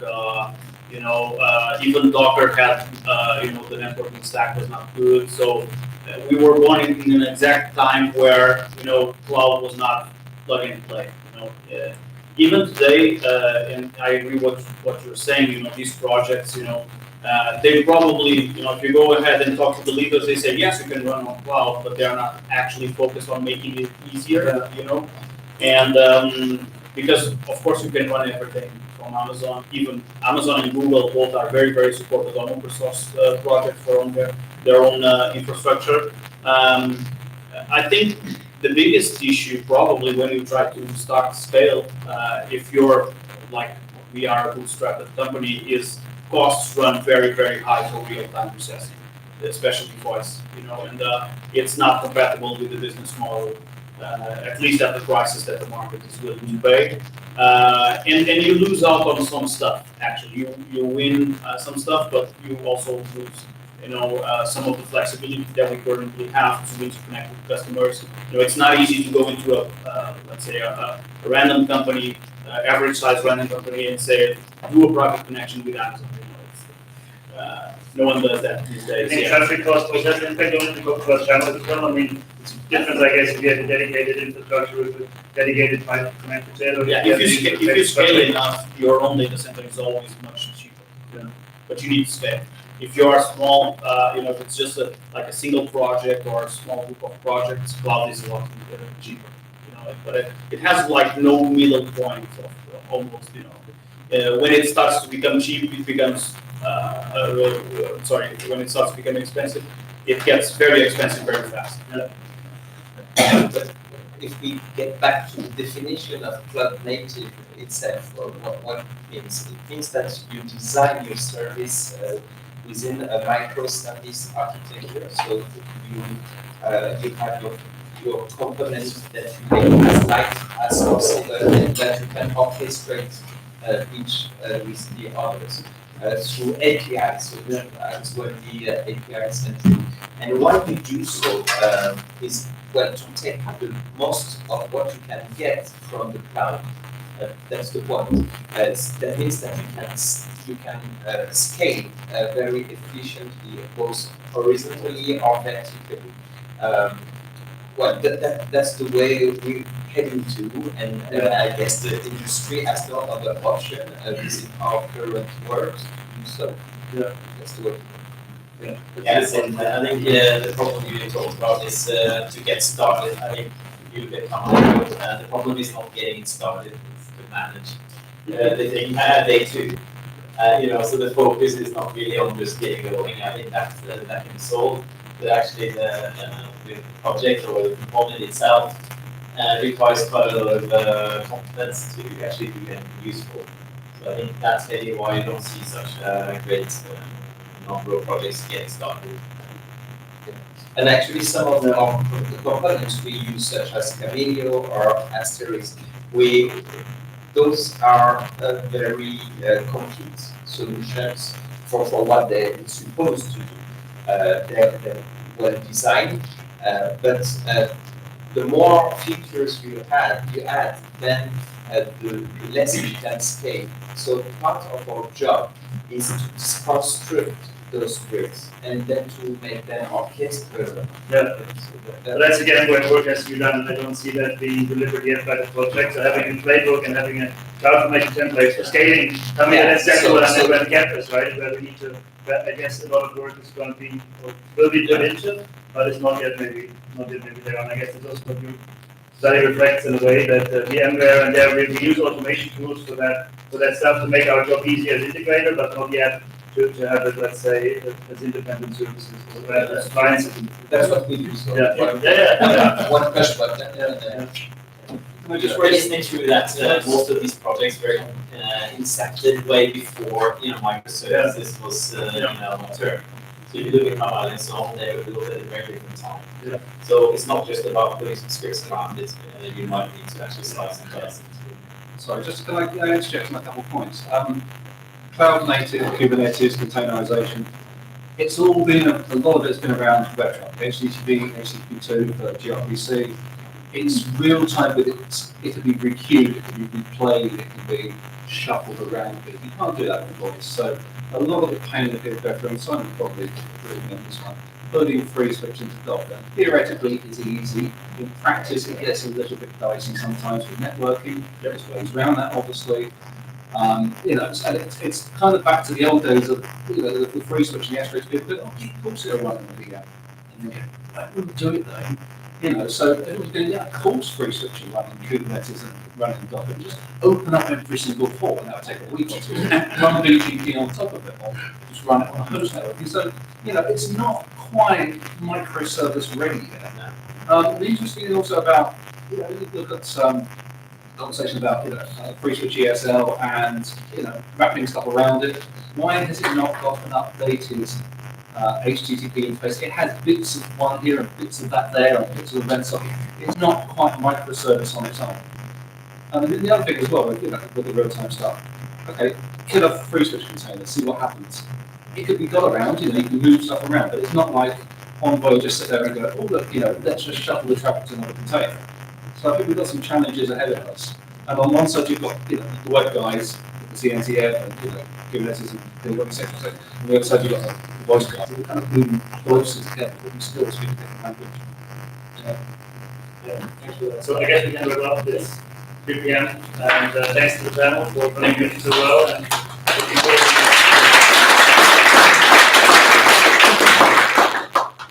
So it's a short break, I'm afraid. So you've got 15 minutes. So run upstairs, grab coffee, grab dessert, maybe sandwich left, and then back down here for 3:15 when David Gordon will be presenting.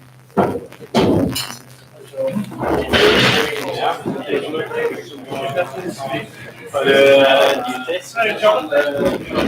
What's the next wave?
I mean, the way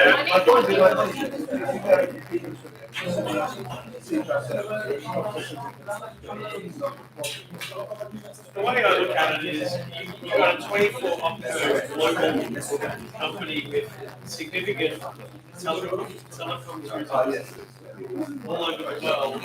It was just down there, so it's drowned. To serve the market. They need their own wholesale.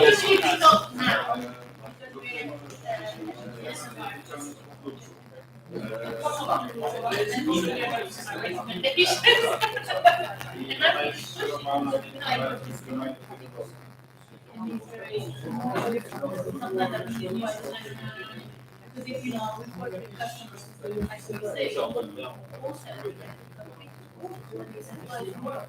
when they do a little bit more brand and carriers and brand themselves.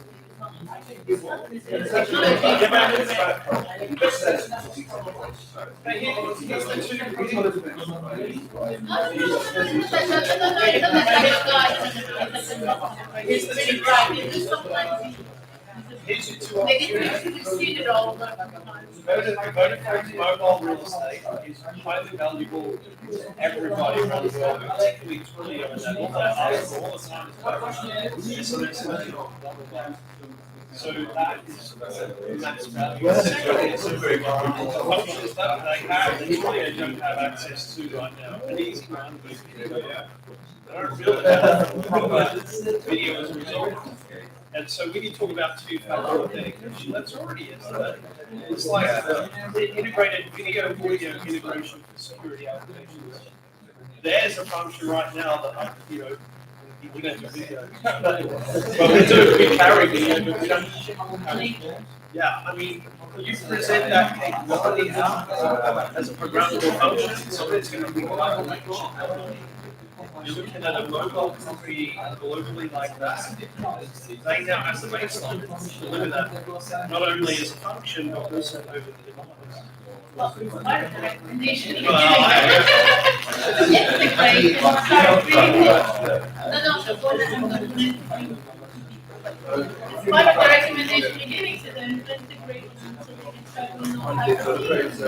don't need to integrate anything except from, No, they need to integrate. they need somebody to go, right, yes, let's build a orchestration, message pass, overlay across all of these resources, set them up in a common API, and off we go to the races.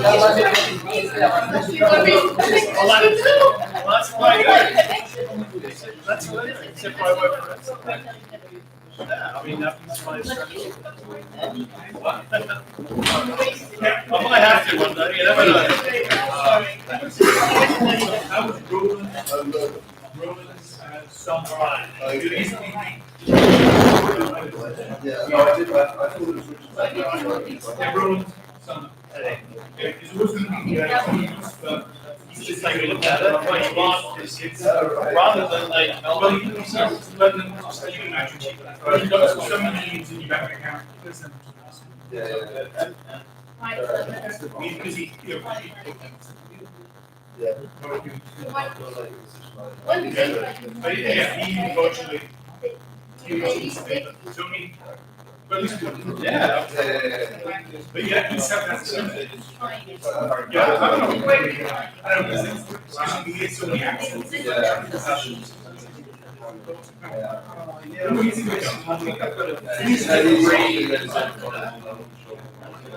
Oh, yeah. There you go. I'd love to go against Steve. Oh no, he was on Alan? Oh yeah, all right. Yeah. So me versus Nigel or Gil, like that. Well, Gil's funny. Gil has a more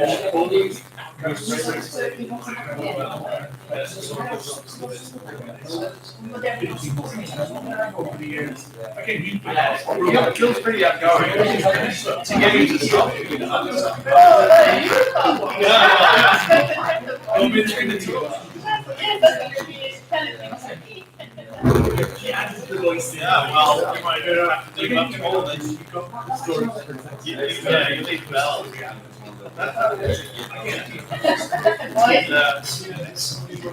Yeah, he would be good at it, I reckon. And the thing is, the only thing is, he'll have to find a very narrow geographic.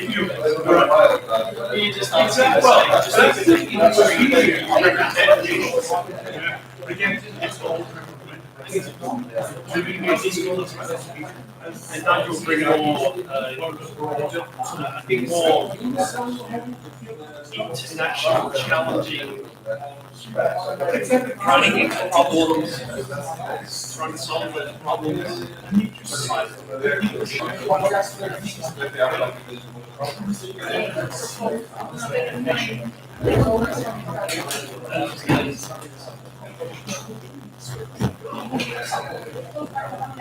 What time do you want to do it? Yeah. No, don't worry, I can do Do your own. And then we can do it, I mean, you will be ready to see the section. Okay, So you want so to do it at the end, after? let's do it. That's fine, you Yeah. can just stand here. No. What do you say? Once the I want you to do. let's do it once it's set up for guys that manage all 80%. So it's really easy. Okay. So let's It's do kind it. of quiet place, it's not long, it's very. I have magic key, so we can get into basically that space. I'll just try to find the wrong. But anyway, I'll look at the come back there. Yes. Just we're at the point where we find.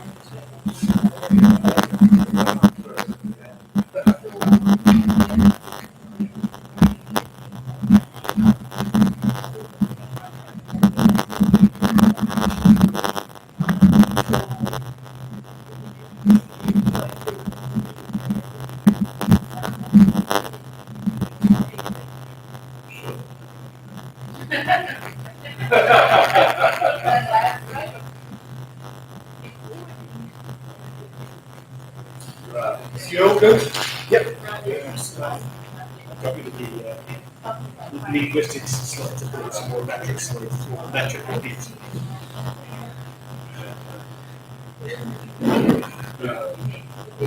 Well, it's all geeks. They come from engineering, so it's like facts matter. But it's also it's a different kind of fact. It's what sort of inputs, what sort of all this stuff where sort of it's not about Oh no, that's still yeah. But that's still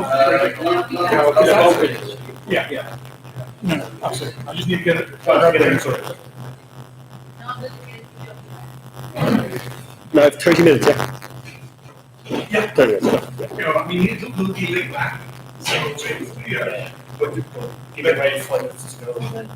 Yes, okay. Give it to yeah. Yes, we keep it low in. Give it fine. Yeah. Give it to 25. Then I'm going to get back to it. Yeah, sort of trying that. Then we've got a packed session after that as well. But the great thing is our end point is the exception, so we can run into that. But as well, if you're not late, then it's going to be starting late. Start of the day, you said. Oh yeah. Well, I try to keep it on time, but then deal with reality. Yes.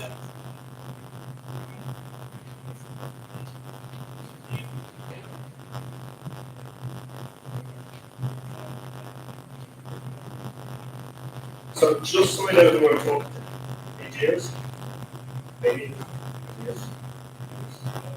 software, hardware, software, C, Python,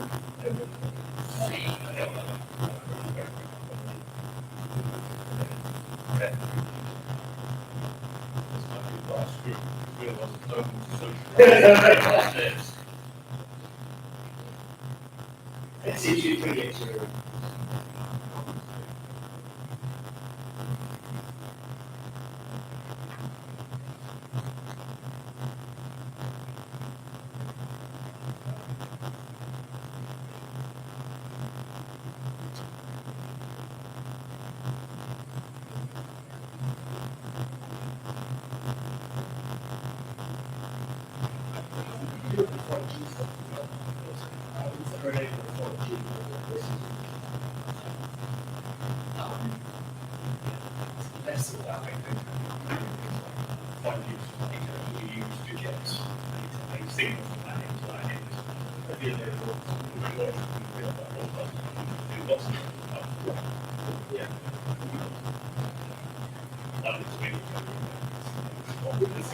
That's the thing.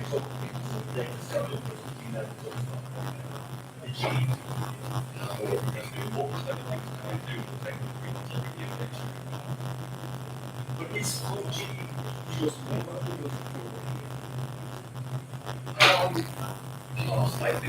I think we'll back and change the way we think about using it.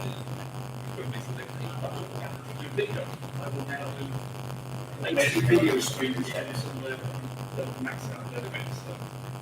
So I think I could do this a lot more ideas which allow you to use that. I think it might be a paradigm shift, but the last thing I went was switching from dial-up to broadband. Everyone was telling me, oh, it's just faster. It's always that. The process of it being always on change, you think about it. Okay, so I'm uploading my modem to a dial-up. It's always on. Now I'm going to talk out to me, then you have to time without it having to do that. And that changed the way that I talk about the concept between me and my phone. Well, I think all of us the AE can't do everything. Any notes how to really back of QD and stuff that we use. Looking upstairs from the chat saying, oh, there's a future of telecommunications with text message. That's very useful. I will like it. Yeah, but we don't see that. We turn off there instead of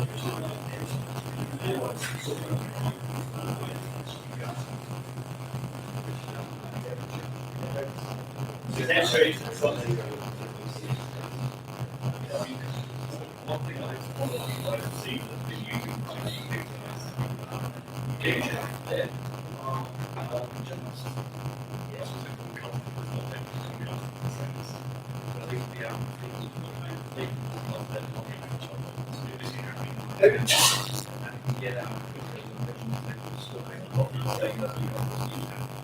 everyone, if you hear a Wi-Fi, you need Wi-Fi.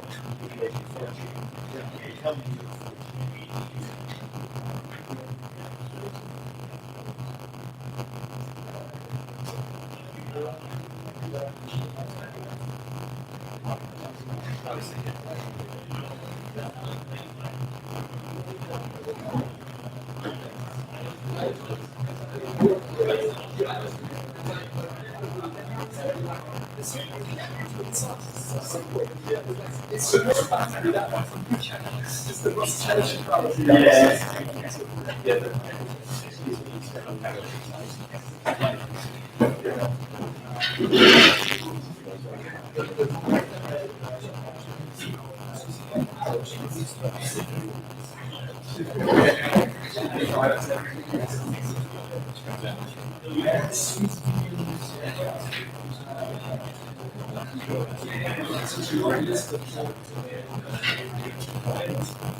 Okay, so we have a packed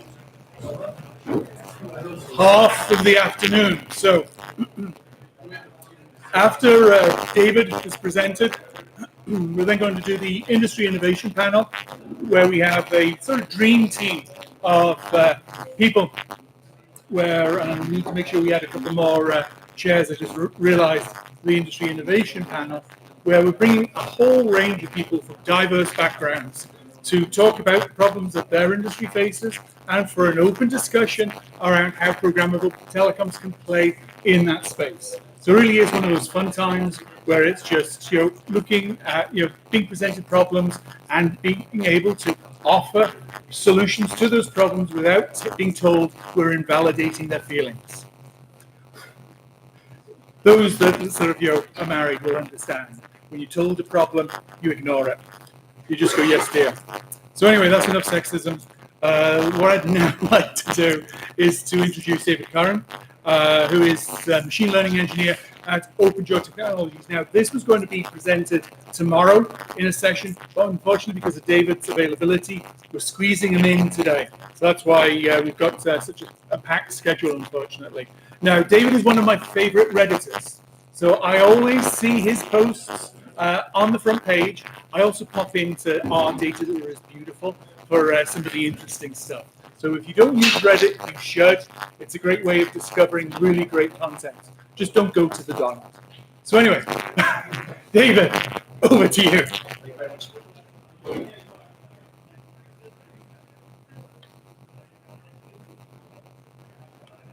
So, thank you very much for coming along. What I'm going to talk about today is chatbots. Some of you, if you deal with contact centers, have heard about this sort of stuff before. Hopefully I give you some new information that helps you.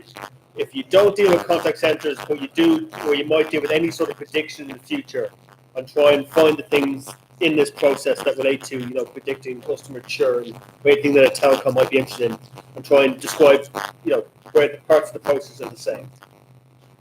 So hopefully, if either you're dealing with contact centers, or you might be dealing with chatbots, or you're dealing with any sort of prediction, there'll be something here for you. So at the moment, I'm working in Chinese. I used to work at IBM Watson, so I know some people here work at Node Red, so I can talk about that afterwards. A lot of people are talking about voice chatbots. Today, I'm talking about text chatbots mainly, but I have done some voice stuff for Mercedes quite an interesting area, and some of the stuff he was talking about earlier about being real time and that sort of speed needed is quite important. Another one related to telecom is in France, Orange decided to set up a bank for themselves. If you think about it, if you were trying to set up a bank now, you wouldn't have all the way that banks currently work. In many ways, telecom industries, because you're using your phone for your identity anyway, telecom people are kind of better set up to be banks than banks are at the moment. So I don't know what to do with that, but maybe someone in the room here does. It's just kind of interesting that you, as telecom entrepreneurs, have the technology to build banks better than banks currently are built. Most of the apps are just terrible. For instance, Lacaisha as well, another bank. A lot of banks, insurance industries do use chatbots, do use this machine learning technology, but they're kind of tied to a very old business model as well. So they know what the future is, but they just have kind of trouble getting there. So OpenJaw are like a medium-sized company. You're talking about 450 staff, about half of them in China. So this isn't an Apple or a Google. So this machine learning stuff isn't just for the giant guys anymore, or just for the tiny startups who do everything. It just who just do machine learning. Sort of medium-sized companies now have particular machine learning sections. If that makes sense. Right. I work in travel, but again, I will try and reference everything back to when I worked in Amdocs and we were looking at predicting fraud or predicting churn, the same sort of processes you go through. So, why would someone be interested in chatbots now? What can they do? Because I'm not trying to sell you anything, I can tell you what they can't do and warn you in advance that just someone's going to try and sell you some snake oil, and just be aware this is exactly what they do and here's why they can't do other stuff. And also just a bit of a checklist: who you need, how much time it needs, and general principles behind any machine learning sort of process. Okay, people used to ring a call center. This stuff is very obvious to you, but travel is about 5 years behind. They're all talking about, wow, people are using mobile phones now and stuff. They don't quite get it. There's big industries with lots of money who, the technology you're talking about today, they're going to be talking about in 3 or 4 years' time. You're well ahead of the game. Just something to consider. Nowadays, everyone just texts all the time. Even here today, in fact, you're quite a good audience. People aren't texting much, but just that's how people communicate now, constantly. Particularly WeChat in China. At the end, I'll just give some of my experience in China in case it helps people who ever end up working in China. So, what I'm talking about is simply a corner of an airline page or a telecommunication page or on WhatsApp or on Messenger. You're typing text away. Not particularly voice, but I'll give a few pieces of advice around voice as well in case anyone's trying to build a voice chatbot. But here we're talking about text. First thing is, whenever you talk about a machine learning project, everyone goes, oh, it's great. You'll arrive day one, everything will be perfect, and we'll never have to look at it again. Good luck. And it's not true. Anyone who says that to you, again, is selling you snake oil. It's getting your data, trying to predict something, cleaning up your data, getting new data so you can predict new things. It's work. It's not just, oh, we have an AI black box in the corner and everything's solved. It just doesn't happen that way. Now, I know you're technologists, so you probably know this, but your marketing people might come into you someday and go, oh, it's great, we bought this black box for the internet and everything's fixed. And no, that isn't going to happen. It's not the IT crowd. So, a lot of work in improving the data, right? So, why would you have a chatbot? First thing is, no one wants to hang around the phone and they're waiting to talk to your call center. Just the way it is. If they have to, but if they can get a problem sorted out quicker than that, they will. There's no point having one of these solutions unless it helps. If you're just doing it to reduce your costs or to make things cheaper or whatever, there's no point. It has to actually get people around to faster in a way that's pleasant for them. If it's just to annoy your customers and save you money, don't do it. It's not good. It's not. Everyone wants to do something good, and just something that's going to piss people off is not good. You know. So, customer centricity. Second of all, yeah, there is cost. Some languages more so than others. Building a chatbot in Norwegian at the moment, it's really expensive to get a Norwegian person to pick up a phone call and solve your problem. It just is. If you try to run the call center in Norway, it's a lot of money. Yeah. So, in some cases, particularly Norway at 12 o'clock at night, in some cases, you want to be able to solve this simple problems in maybe a slightly unusual language or slightly expensive language. Even German is very expensive. At times, people want to talk to you, not times that people want to work. So costs, particularly on call centers, is quite high. Does anyone here have a figure? Where's the concept we've gone about how much it costs to pick up a phone?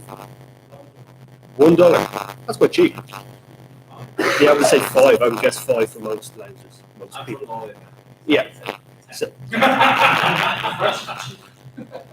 yeah, maybe. And again, it depends. If it's a normal customer, simple problems, maybe it's 5.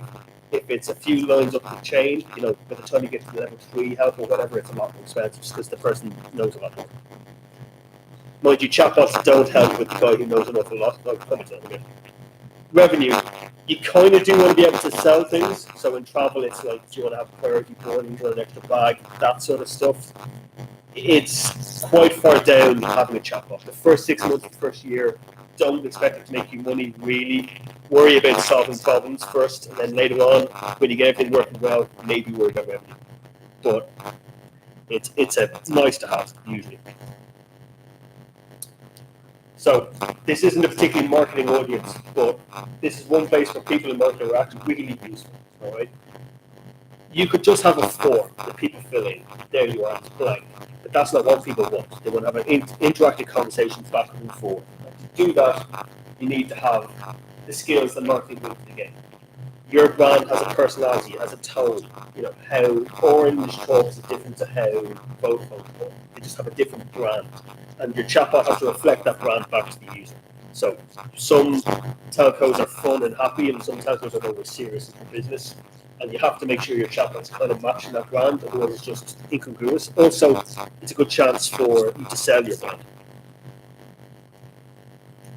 Just some checklist of questions you have to answer around that area. Unless you get the personality right at the start, your personality of the chatbot, first of all, it takes an awful lot longer to do things. And second of all, you end up with this really sort of flat, dead personality. Like, everyone knows someone with no personality. That is having a personality. It's a terrible personality. It's just an awful lot easier if early on you decide, this is the chatbot's personality, this is how they would say hello, this is the joke they would tell. Just you put them up on your desk, and then when you're writing for the chatbot, you do it about half the time. So it just ends up saving you time. So, who are you talking to? Probably normal customers are better. If you're trying to talk to experts, like travel agents is one I'm talking about, it's a lot harder because they know an awful lot more. So normal people is easier for business.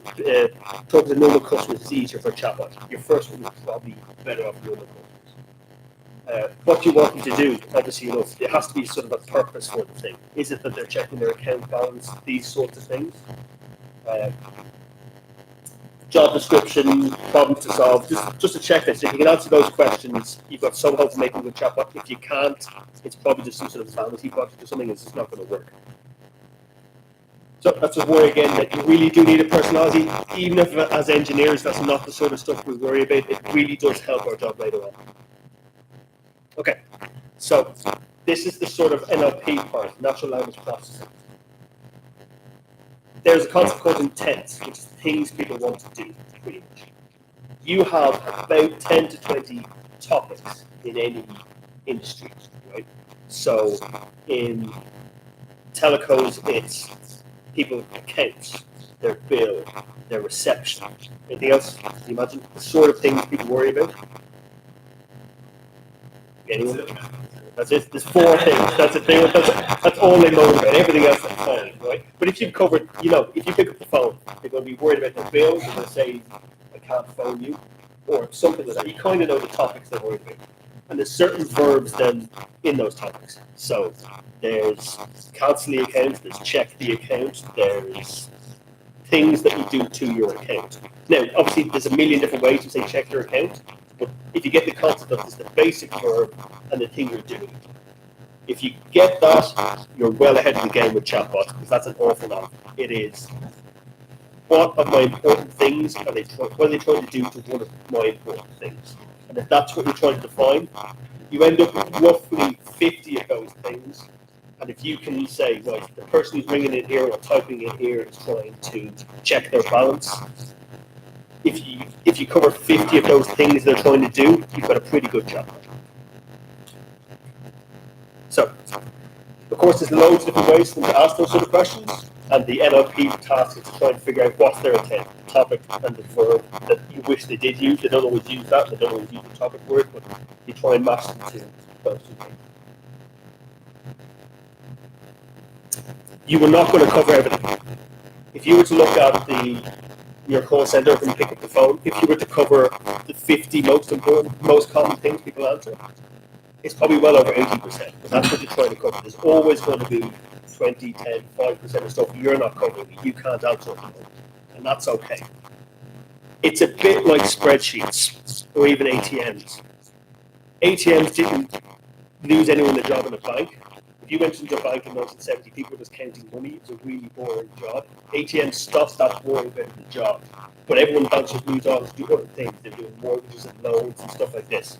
In the same way, if you get rid of the most common, boring 80% of the questions, it's not like 80% of the work is gone, it's just the 20% that expands to fill that. People come along with more different, more problems. And also, you tend to keep staff longer, but they're not constantly answering how to change your password filter or whatever. The really boring questions go away. You hope. So, you're worrying roughly about the 50 most common things you're trying to cover, and it doesn't end up, in my experience, reducing staff. Somebody again who promises it will, I've not seen it. So, this is important for general machine learning if you're trying to make predictions. If you're trying to predict churn or anything, how much bandwidth you need next month, don't invent data. Trying to invent data, it just doesn't really work. You can do it to sort of test your algorithms or whatever, but manufacturing data is just a nightmare. It ends up just not helping, and you end up confusing yourself, and it just takes longer. It's just not worth doing. So, particularly with language, very common mistake is people sit a bunch of 5 interns down and say, invent ways someone would ask them to check their account balance. And it just doesn't work. It makes a crappy chatbot. What does work is experts who are currently answering the phone, writing down what the question they were asked. There is problems with that. It's kind of fascinating to see. You as an expert, if you talk to me, someone who isn't an expert about telecom, you will translate in your head what I'm saying into expert language. And you write down expert language, and you don't even know you're doing it. So you'll have these acronyms in your head, and I'll ring up and say my account balance is wrong or whatever, and you'll write it down totally differently. That happens. It's a small problem. Just be aware it happens. But it's a minor issue. It's just fascinating to see that you are currently translating in your head as an expert into your language, and you don't even know you're doing it. But anyway, it's a minor issue. The main point here is get real customer questions, use them. Real customer data, if you're doing any sort of prediction system, you have to do that, because otherwise you just got to fool yourself. There is issues with the UI. So, for instance, in WhatsApp, people press enter after every clause. I have a question, enter. It's to do with my balance, enter. That's just how people use WhatsApp. If you have an interface that looks like WhatsApp or uses WhatsApp, they're going to do that and expect that. It's a minor issue, it's just something to be aware of. Okay, so who do you need? You do actually need marketing, possibly with any sort of prediction task. If you can't get them excited by, oh look, if we reduce churn by 80%, can we have a blog post about that? If they won't get excited about that, no one's going to get excited about that. That's their job, is to get excited about stuff like that. Yeah. So marketing is a good sort of bar to say, if you can't get them interested in a prediction task you're trying to do, or in a chatbot, no one's going to be interested. Business leader or product owner, you need someone who knows the values of the business. If you reduce churn, if you find fraud, if you predict well, what bandwidth you need next month, where is that value? Is it worth 50 quid to your business or 10 grand to your business? You need someone who knows that and who can fight your corner and say, this is why we should do this. Obviously not. Customer support, I mean the expert. So, someone knows when the question comes in, how do I check my account balance? Someone knows how to answer that. You need to find that person, you need to work with them to train up a system that can answer that. Yep. Same with predicting churn or whatever. There's someone who's a good idea for when people are going to churn, go talk to them, see how they would do the task. Maybe you'll end up doing it slightly differently, but at least if you start with their knowledge, they know more than they just do. Of course, I would say you're going to need someone who knows machine learning and knows how to run sort of tests and everything. Well, I wouldn't do that because it's my job. One thing I will warn you about is Normal software engineers tend to be awful at this. Archaeologists are actually better. No, really, they have sort of respect for data, and they like to think about how people think. And so they get it better. Normal software engineers, you can tell when they've made a chatbot, it's just a series of if-else. It's one of these expert systems, and it's just hideously, you look at it, it's awful, and it's like, if they use the word golf, then this must be their exact question. No, you've seen one piece of data that said that. You haven't seen everything. They just extrapolate horribly to make this really great, terrible system. So you can spot it a mile away, and it's awful. Anyway, I am a software engineer. I shouldn't give out too much about them, but content writers, the ability to write for chatbots is an important skill. It's hard enough to find. It's to be kind of chatty and nice. It's just something to think of, to value, that it's not just copy and paste out of your FAQ and just assume that the chatbot answer. You need to think about it slightly different. There's a bit of a word there. So, just check this, for any sort of machine learning task, you probably need someone who can see value, and who can explain to the boss why it's worth spending some time in this. Someone who understands machine learning. Someone who knows or deals with this data on a daily basis, tells you where the data is, what the columns are. That sort of basic stuff takes a shed load of time if you don't have that person. Timescales, again, most machine learning tasks are similar to this. You're going to want to spend 2 weeks to try and get the data. If it's available, and it never is, it takes 2 weeks. They'll say, oh yeah, we can get you the data if you're dealing with like a customer, and then 2 months later they still haven't got you the data. It's just how these things work.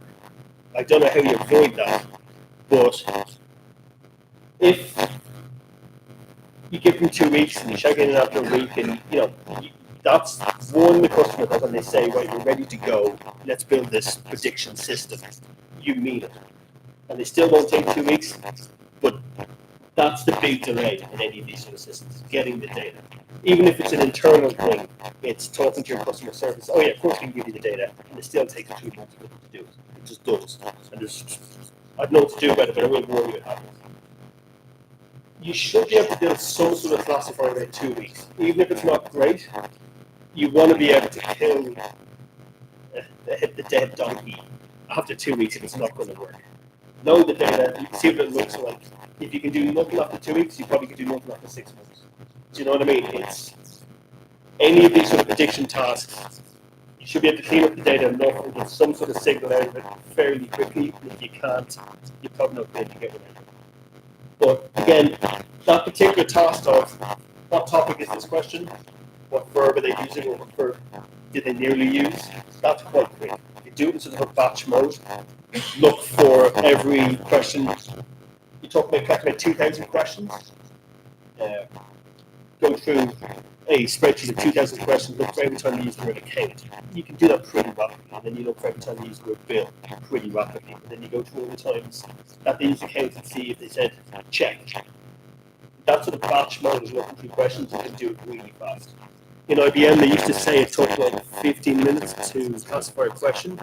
If you do it in that sort of batch mode, where you look for particular common words and see when they're being used again and again, it goes down to sort of less than 5. So it's just worth thinking about batch mode method. There's other tricks about training data and stuff. I have on my GitHub, there's a Python notebook that tells you what to look for in data, text data, the particularly common kinds of errors in it. So, again, these metrics are going to apply to almost every prediction sort of system you're trying to build. So, what will happen is you're better off quickly coming out with some sort of prediction, seeing if you can do anything useful, and then getting it better. Do to A to Z, and then worry about getting some of the letters in between better, rather than just waiting 6 months till you get to the Z and finally make a prediction. It's terrible. You're much better off quickly doing something with an improvement. Accuracy is the main metric, obviously enough. Confidence is an important one. So any of these arguments come back with this is what I think it is, and this is how confident I am. Confidence tells you stuff that's useful to use. Fundamentally, you can really fool yourself in any ML situation or any metric situation where the fundamental metric has to be what is useful to the user. If you do a call center, it's how long do the user spend on the line? Hello, goodbye, hello, goodbye. You're just going to train your people to hang up. You know what I mean? You have to have a metric. No, seriously, it's a serious problem. You have to have a metric where what you're measuring fundamentally about how good experience the customer has. If you don't, anyone using the system or whatever, the system will optimize to the wrong thing. Certain bad smells you look for, rates of abandonment. Like, even if you're doing a survey, if people get to 3 pages in and they give up, maybe something wrong with page 3. These are the things you have to look for, obviously. Where things go wrong, that's where you look for problems. You can look for them randomly, you probably should, you do a lot, but also look for particularly bad things like someone's left the conversation.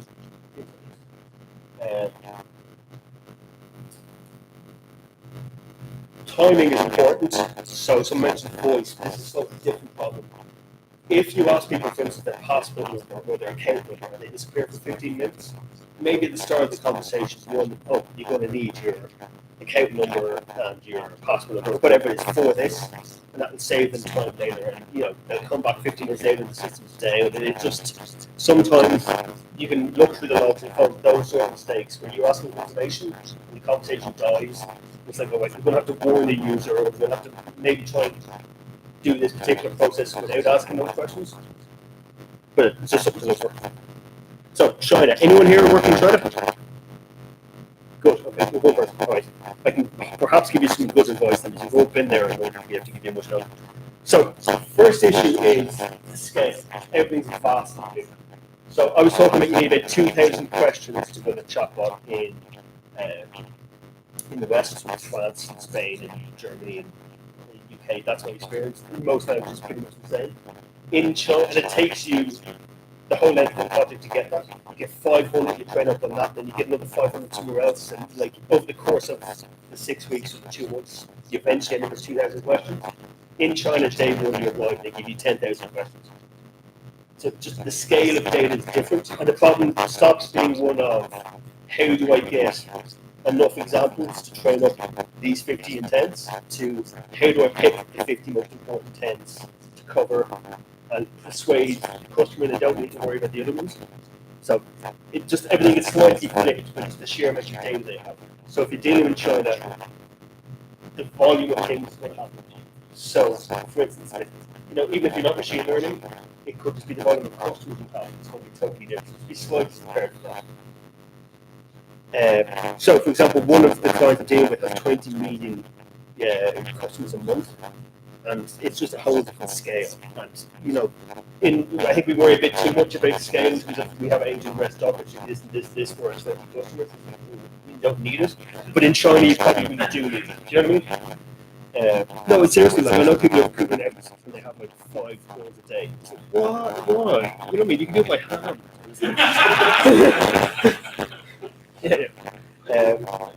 So WeChat. 6 months ago, no one heard of WeChat. Now everyone has. Everyone I'm dealing with, everyone hears WeChat. Everyone knows about it. If you don't have WeChat, Chinese people look at you like, what the hell is wrong with you? Think of it as like WhatsApp, but it does everything. So, for example, the last time I was in Beijing with the beggars because WeChat open, you scan their QR code to give them a few cents or whatever. It's like that techie there. They don't accept. They don't expect change anymore. So, if you're great thing for mini companies is WeChat. Probably not quite the right audience, but they are really handy. You can only develop them if you're Chinese citizen. You need like your special code to do it. All the documentation's in Chinese. Chinese translations are pretty good, but not for that sort of technical stuff. So if you're the sort of person who builds like an iPhone app or whatever, have a look at WeChat mini programs. But you will need to work with someone in Chinese. Someone Chinese to do it. It won't work otherwise. There is technical stuff in China. They have the great foreign work. The big guys are local, so you've got Baidu, you've got Tencent, these sort of guys. And the IBMs of this world, the Googles won't set up in China because you have to share your source code. Now, because of that, we were sending our questions someone asked, what was my account balance, over to Japan, over to our trade system, getting it classified and coming back, and they said, no, not do that anymore. Understandably, Americans don't allow their text to be sent inside of America, Europeans don't allow it to be sent inside of Europe, same sort of thing. Actually, something I didn't mention is it's very easy to get caught up on, oh, will we use Google, or will we use Amazon, or will we use Oracle, their chatbot, or speaking as opposed to the open source systems, Vasa is an open source, which is really good. Don't worry about that so much. It's the 90% of the work is that thought on how do we develop a chatbot, how do we build a training data. The data is the hard part, is not the particular, the particular user interface IBM has. It's fine, it's grand, but that's not the bit that's hard to learn. It's the how to think about it. Trying to explain GPU to Chinese people, it's just like talking to the wall. Like, it really is. Like, why would you care about it? It's just not. Anyway, but there are things they really are really. For instance, they want you to be able to filter out certain words. Like, but no one will ever say those things. No, of course not. But you have to be able. So a bit like you were saying earlier, that you have to have a related to this technology, even though no one wants it. You have to be able to promise, yes, of course you can filter, even if you never do, and never want to. Just what would you? So just China is a bit different. There is some societal things as well, which just take a bit of getting used to. So because I'm actually like an idiot, I would save you doing it a few times. Here, you sort of say, right, here's a JIRA task. You have a stand up in the morning, go do it, talk to me then. If you have an issue, come to me. And people will come to you, but in China, it's just not going to happen. You have to sort of, it's a lot more defined hierarchical system, in my experience. Here we'll tell someone, particularly technical people, but an engineer, if you're wrong, oh no, pretty quickly, he'll explain to me, she'll explain to me, no, you're wrong for this reason. Great. In China, they're less willing to say, no, this is why. Now, you have to make sure they understand that the people your coworkers understand, if someone's wrong, they have to tell you. Just make a bit more of an effort to make sure that people can tell you that you're doing something wrong. Because here, engineers tend to be quite good at telling the boss, no, you're wrong for this reason. There, you just need a bit more encouragement to do it, in my experience. Really weird work is, and this is purely machine learning, we actually have this sort of software or data in our heads that we don't know about. Like if I was asking you, like, what, can you imagine the perfect way of someone asking you what your cake balance is? You can give me an example now. You can describe the perfect chair. You can get the idea of that. They're the like, no, because we didn't like the chair. And it's just a different sort of worldview, and it's quite hard to get across. Which in this sort of trying to make training data isn't ideal. Lifts are really strange. There's this little dance you do before you go to lift. It goes into the lift first, and you're on face straight. Then you realize really how that you can lift. Like next time you're lift, don't turn and face the door. Just go to a lift. Looking at people and then think you're mad. But we have that lift etiquette. We don't know. I never read that in the book. This is how you should actually lift, but we all do it as well. So. China's fun, it's interesting. Don't be too scared to go. The food is amazing. But just a bit of a warning there about some things in China that you'd expect to work slightly differently, and the scale is just vast. So all your worries about how to scale up, they really do apply to China, whereas maybe they don't apply to most of the West. Okay, that's me. Thank you very much.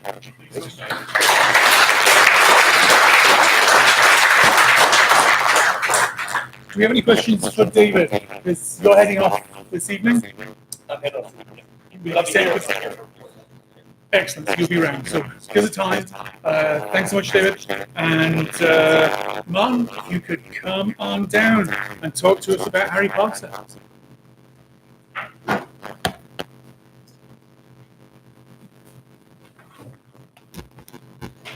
So, I don't normally use slides.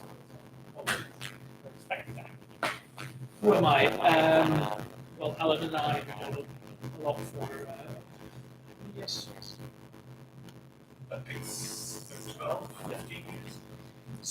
So basically, I did a little bit of fun for Pepper in Campus Networks. We did started in Campus Networks in 2010. This is where we developed games on video and other solutions. Out of that, we launched a new service that won the best mobile platform in cloud in 2010. And then the CEO of the right there decided because we were not going to do things. After that, I worked also for Ubuntu operating systems, familiar with it, with that strategy. we worked with a company called Lab. Everybody knows Docker PDP. So we were working years before the Docker for anybody do it. We did AI there, we did IoT. That's where I suggested to make apps of all type of things. And in 2015, we launched Core, which was, for instance, IoT. That won Best Technology Innovation in 2015. And then in 2016, we did the first over $1 million successful crowdfunding in telecom line SDR. It's more than 6 million now. So that's a little bit the background before I then said like, hey, I'm working with like Facebook, Google, Samsung, and others, and so on. So I started working for a company called Legal in General. You might not be familiar, but they don't do legal and they don't do general, like army stuff. And they're basically the biggest investment manager here in the world, management, biggest life insurance, pensions, and so on. So the market I was usually not familiar with. So I walked in there, I started in home insurance, and okay, you have this lead problem, that's IoT, you're doing a lead killer competition, you need like claims, like CAC can make a 360 with their phone and give like everybody AR in the claim department and so on.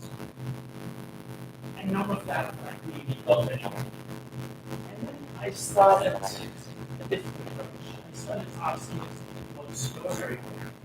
What's your area? What's your area?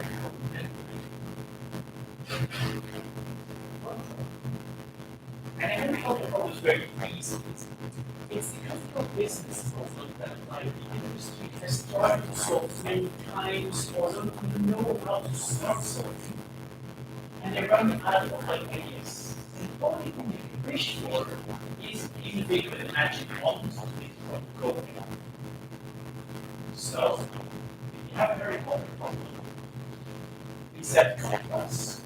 And then we didn't know how to spell my name correctly, so I started to wear red trousers so that everybody would go to the university and say, I'm very vulnerable. I have red trousers. They would fund me. And now I hope he wears red trousers. So there's all these tricks. And people will tell all the time, like, yeah, Martin, he speaks in the language. Yeah, you speak like language, but I speak in other language. And then I found out that they were confused because I was using this strange word called API. So I had to adapt a little bit my way of speaking as well. But then we started to go and say, okay, what if you give me an article like, for instance, home insurance? What's the most important thing for you to buy home insurance? Probably if something breaks in your house, you want to get it sold. Would that be like a logical thing? No, that wasn't in the home insurance industry because they made it as hard as possible. Because there were fraudsters that paid too much, people were doing things, so they had like call centers and 200 questions and put into mainframe. And then a check that you like, get off 7 days in the mail, 2 days to clear, and so on. So, in general, claims was a horrendous process as it has to go through. So they said, like, they prove it. So we said, okay, so your very complex problem is you want claims to be as easy as possible. And it's not. Then we go back, okay. Want to be as easy as possible for the honest customers and as hard as possible for dishonest customers. And then they say yes. So we use a chatbot to make it. We use the latest serverless technology. Deployed, it's launched out last year. We got it after some months. And that's when something very challenging. We showed it to the committees there, and it already won an award before we actually launched it. So it's officially the best game technology solution of the year of last year. And that's when things started to change. That's when people said, oh, I had a problem for you as well, because like, it seems to be working.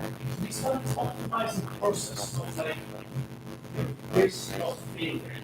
Because common innovations can never guarantee success. So the process we have is 3 stages. Alpha phase. We can do the Harry Potter problem by come back after asking the innovators, is this a solution, or this is a solution, or this is a solution? You might say, no, or yeah, no. You fail. You can fail as much as you want in the alpha stage. It's very cheap. You do 5-minute RFIs. You did a 5-minute RFI with Telecom. So it's not 5 minutes for the vendor. It's 5 minutes on the client side to say no. But for the vendor, it's quick. And it's very simple. Very popular. Give you 4 steps. How are you going to solve my very problem? That you need to pay the revenue. Financially, how much are you going to pay? And the most important thing is, show me in 1 to 2 minutes in a video how easy my very important problem solves your solution. And this is going to a lot of people get iPhone. Wow, I did that. Like that. So 5 minutes they go like, no. Oh, interesting. So you ask here to get 5-minute RFI. We asked the biggest consultancy companies in the world. They could produce a video. And we got a slide deck back from 7 others, of which 2 did such as amazing video that we had very hard time to pick the right one. The beauty about it is multiple videos you can compare. And you can take some good ideas from here and some good ideas from there. So not everybody seems to know this knowledge. So we can basically started to solve our Harry Potter problem, and then it goes to the second phase, the beta. Beta is 4 to 6 weeks. You basically try to go from a video to something that actually works. Try to de-risk the project, because in large companies like insurance, investment management, everything is done based on a business case. So if you go there and say, hunch this might work, and we might use new technology you never heard of, and so on and so on, this business. So the way around that was to basically go and say, use a little bit of money to prove that we can solve the problem. And we should be able to use that around. So that's what it's going to be. 4 to 6 weeks, the budget is very small. We use it because it's quite important. And then they can do it very easily because they go like, this is a nice video, you can really do it. So after 4 to 6 weeks, you then have Dragon Stand, where you demo what you have, and then decision makers are asked to either invest in the either, hey, we found a solution, we just don't know yet if it's going to marketplace. So give us some more money, and in the next 3 months we go eventually get all the employees, test customers, whatever it is, and validate it. If that works, yeah, let's go into production and the knowledge. And again, maximum budget. So it's very much like de-risking all the steps, not trying to go immediately in these worlds. So that's the process. Now, what are a couple of the other Harry Potter problems in financial services that might be of interest to you? So, if I would be working in a retail bank at this moment, I would be terrified. Because all of a sudden, you have Monster Revolution starting, where one of the best banks in the UK, they do everything 10 times faster, they have the light questions everywhere, and you're sitting there like, and that's a little bit like a thing that everybody in financial services is saying. What is the next step? So we just solved our home insurance, but there's also a monster there, and they're called laminate. If you ever want to see an amazing chatbot, an amazing customer experience, amazing things they even innovated around an insurance policy. Innovated around an insurance policy. Well, they open source it with the request to everybody, can you make it easy? You don't want lawyers to have to read this because normal people should understand what is in their policy. They reduce the event, they just do 2 or 3 no technical terms that it's wrong. Really amazing. So there's a lot of innovation, including something like a house insurance. Then, what did we do with our beta last year? Well, the very model we trying to solve was for our Bermuda business. We have reinsurance business, Bermuda reinsurance, tax and legal reasons you want to have it there, but not for people. Like Bermuda is probably one of the worst places, except some other islands to see, but very bad place to hire people. Lots of demand for people, no local people. So even cleaning staff have an accent. So basically, it's a very hard place to scale business. So they asked us, how can we scale a insurance business without hiring people? That was a very important one. We looked at smart contracts with blockchain, and we came up with a solution which built the whole beta that is a pilot with customers and prospect customers. That prospect customer has converted into the biggest win for that business when we went to launch. Now they're a launch customer. We're working with the Amazon blockchain team. And basically, Astor was launched in September, and it's now being headlined. So that's the type of things that we focus on. How do you scale this thing? And with blockchain, we went from like spreadsheets that needed to be sent between the insurer and reinsurer, and they were equivalent for 3 weeks about what the number was that need to go from there to me or from me to them. But if you're talking about millions, you don't trust them. But with blockchain, what we did was just take all the calculations we them on smartphones and execute this automatically. Minutes is the number, and you didn't need the whole thing. Reinsurance side is also didn't need the whole insurance side. So that's why insurers are now excited to start using this. So, how would you kill the financial services industry? Doing away with 3 things. Well, very easy. If tomorrow all call centers get removed, all mainframes get removed, and Excel stops working, probably the whole industry is dead. So think about that. They all want to move away from the call centers because the monsters aren't doing that anymore. It's all chatbots and other ways of doing it. But they're stuck with old mainframes. Too many billions are really moved in spreadsheets. Really amazing amount of money that gets moved in spreadsheets. Scary. There's very few APIs, and the reason is that, like, unlike telecom, where you have to communicate with different things, we didn't have to traditionally communicate between competitors. There's only a couple of places where payments and so on, there are APIs to it. Not between insurers, for instance, too much. There's no standardized APIs. There's even not a lot of APIs. There's spreadsheets being pushed between SFTP and so on. So, what's also happening, another very important problem is GDPR. Since GDPR came about, distribution of financial services is very, very hard because you can't just send an email to all your customers, especially because a lot of customers are brought to you through intermediaries. If a lot of financial advisors and agents or brokers or whatever you want to call them that had this initial relationship with the customers, and you might not have GDPR consent, you also have a lot of price comparison websites where you just get knocked down for having a slightly higher price. So anything that like can deliver a better thing for distribution is definitely what we're talking about. Then the other problem is a lot of products have been around for decades. More brokerage, home insurance, pension, and so on. So that's why there's so many mainframes. That's why things are done the same as 30 years ago, because the product has evolved. That is now changing. So anything that can help differentiate a product offering is something that I definitely want to talk to financial services about.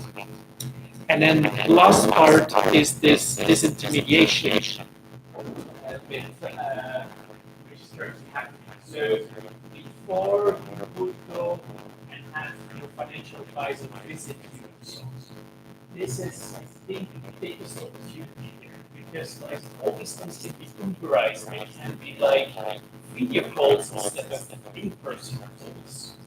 It could be chats, it could be all these types of things. So that's where you probably want to focus and seeing how you disintermediate all these channels, because often there's not a lot of value added. It used to be, but now in a perfectly searchable world, customers can find a lot of answers very quickly, or it's just too much. We did an investigation by really learned investing, models produced by people who learned investing, and the business asks us what type of robots investment solution do we need? And it's like, that's dangerous. We have a decent investment fund with an index. What? So basically, there's a lot of things there that like are too specific. And there's too much of it. You offer somebody 150 funds, they all do the same. How do you think you're going to? So anything that can help them communicate better with the customer what they want. But you have to be careful. If you advise the customers, no, executives investing in industries and leadership. So there's a lot of things there that advice is very, very dangerous. So recommendations isn't what they're going to like you to make. People clicking between finding the right thing, guiding them. That's the word that we need to use. Guidance and advice is these small things that you need to learn from financial services, especially insurance and others, that like use the right terminology, guide you, help you, but not advice. We're going to have a panel, so let's get questions to the panel session. So, people, that was excellent. Yes, thank you so much.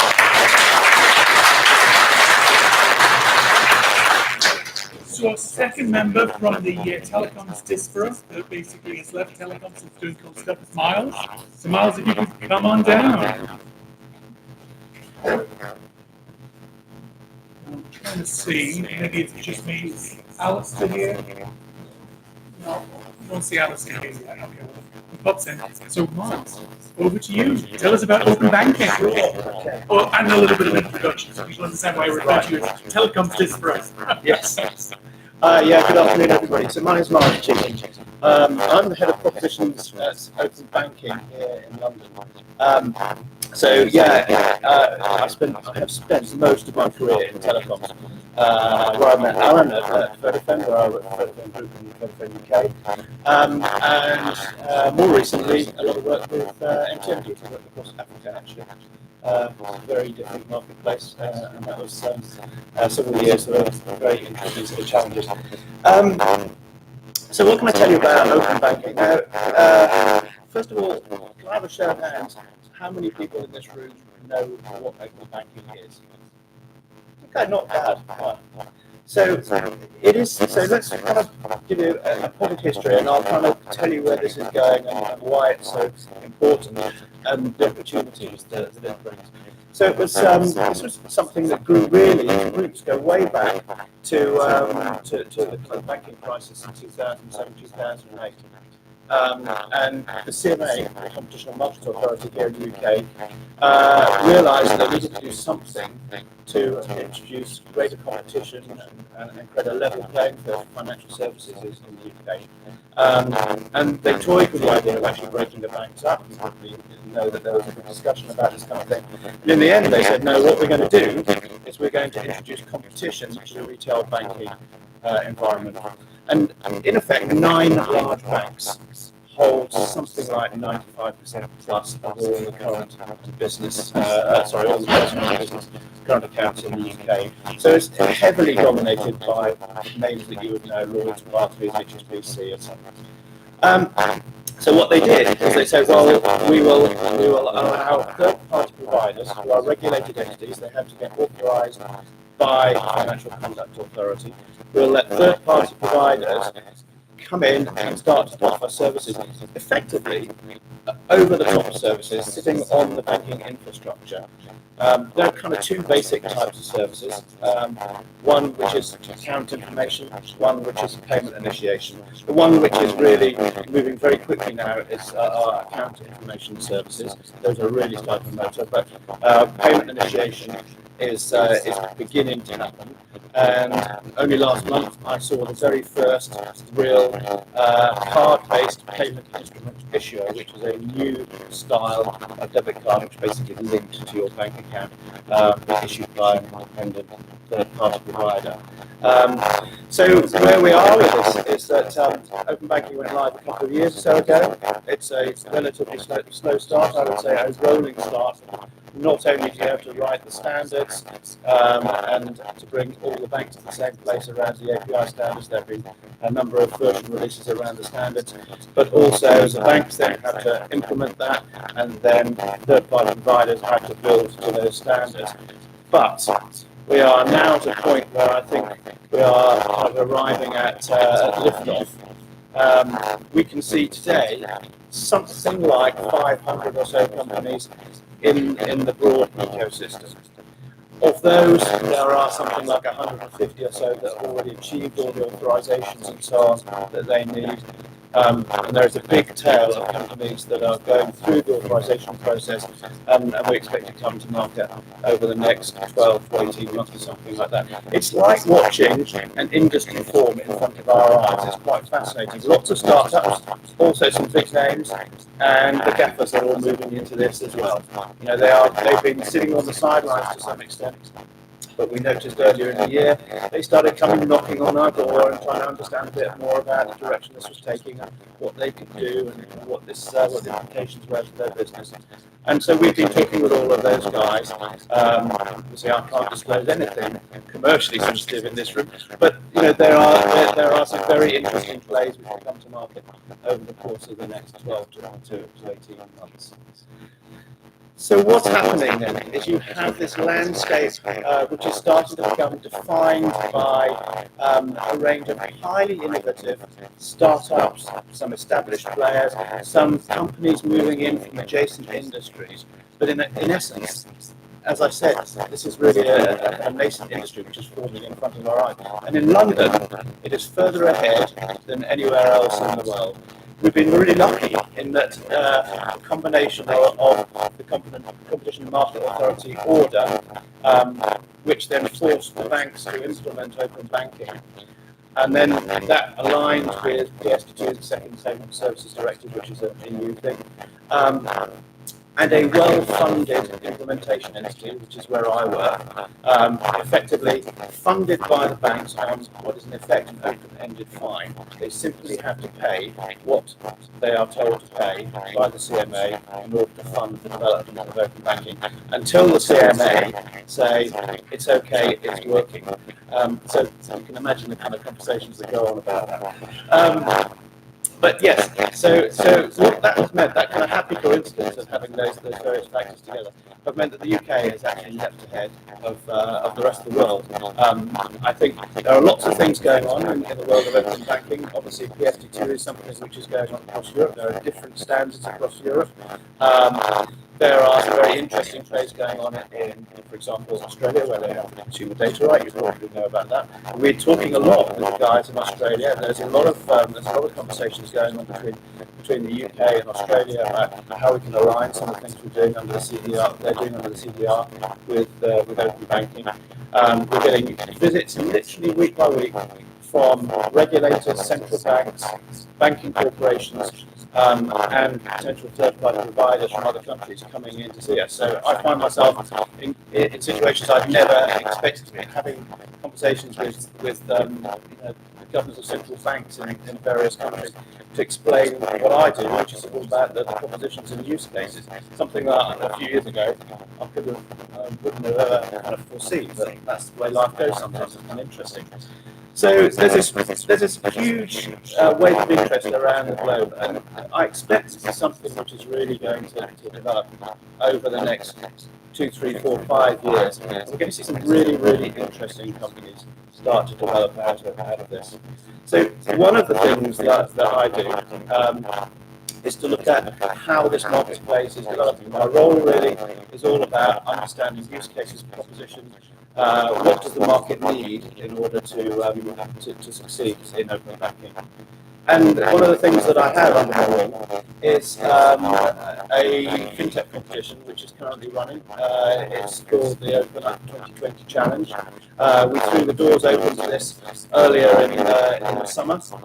We had something over 100 applications from companies here all over the UK and some from abroad. And the really interesting thing about the way that this is starting to play out is we can see in the applications that we saw solutions literally from cradle to grave, things to help your kids with their pocket money or to invest in their individual savings accounts for young people, through to things that help you improve your credit score, help you to get into the rental property market, get into the purchasing. Things that really help people with a thin credit file to prove that they can afford to borrow money where nobody else can currently do. You might have a very poor credit file or no credit file. How do you get credit? How do you get into the property market? How do you rent somewhere? Because we can start to do affordability checks by simply looking at somebody's transaction history, then we start to solve that kind of problem. We can see some really interesting solutions for the financially excluded or for people who have problems with their money. So, for example, there are companies that are specifically developing tools that help people with mental health issues. So, if you're bipolar, there's been a huge amount of work by the Money and Mental Health Policy Institute that have shown you see an erratic sort of spending pattern. And this can be picked up and you can see the triggers and you can put help in place for that person. And there are solutions for that kind of thing. There are solutions if you are trying to manage money on behalf of, let's say, an elderly relative who has got dementia. So you can be in control, you can check, see what they're spending, they retain their independence, you have peace of mind that your parent is still okay. So we can see this kind of range of things happening, which goes way beyond traditional banking, traditional retail banking, and what the financial services market is doing at the moment. It's kind of interesting what Martin was saying about the Monzos, Revoluts, Starlings of this world. This is absolutely in their space. And these guys are all over this stuff. And this is why competition in this area is really going to be quite impressive over the next few years. I think some people will think that Monzo is perhaps a kind of millennial thing and that's kind of cool and people like the product, but it's absolute nonsense. This is where the competition for retail banks is going to get absolutely huge. And on the chatbot side of things, the way that people are thinking about solving these problems, there are some great companies there. I've mentioned some names, Clio, Chip, where they're helping with robo-investing, they're helping people get on top of making small savings, whether it's rounding up your spending when you're in the shops, just basically putting stuff aside as pots and then moving that into investment and so on. All these things now starting to become real and not something that we've really seen on any scale. I expect it to revolutionise how people actually make more of their money and manage their money much more effectively.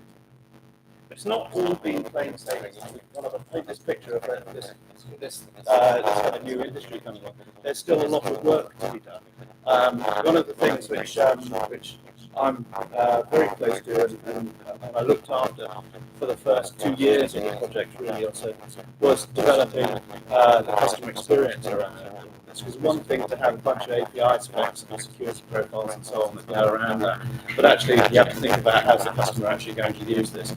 Let me tell you, banks are not great at customer experience. You know that.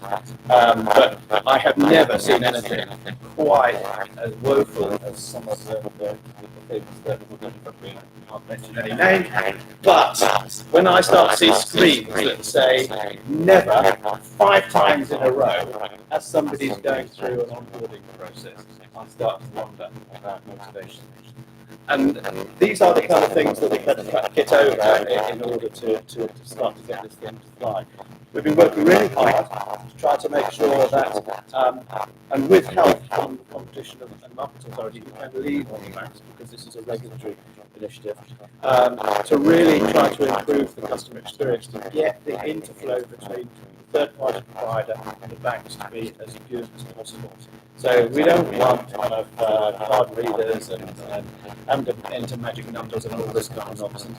We want biometrics, we want facial, we want it smooth, we want it just to go through as quickly as possible so that the whole process is as seamless and has absolutely the right amount of friction so that people know they're in a trusted environment, know that actually they're not getting into anything that they perhaps wouldn't want to do, but they do it in an intuitive, easy, straightforward, easy to understand, and well understood, highly credible way that allows them to take advantage of the kind of services that we're talking about here. So there's lots of work going on in there. There's also a lot of work going on around making sure that this new market that's coming in this industry has all the right support mechanisms to make sure the ecosystem works well. Because actually, if you think about this, what we're really doing is we're starting to open up little data nodes, and you've kind of got data nodes building on data nodes. And as the traffic flows around those data nodes, well, we know what the network effect will do. It's really going to grow quite dramatically over the next few years.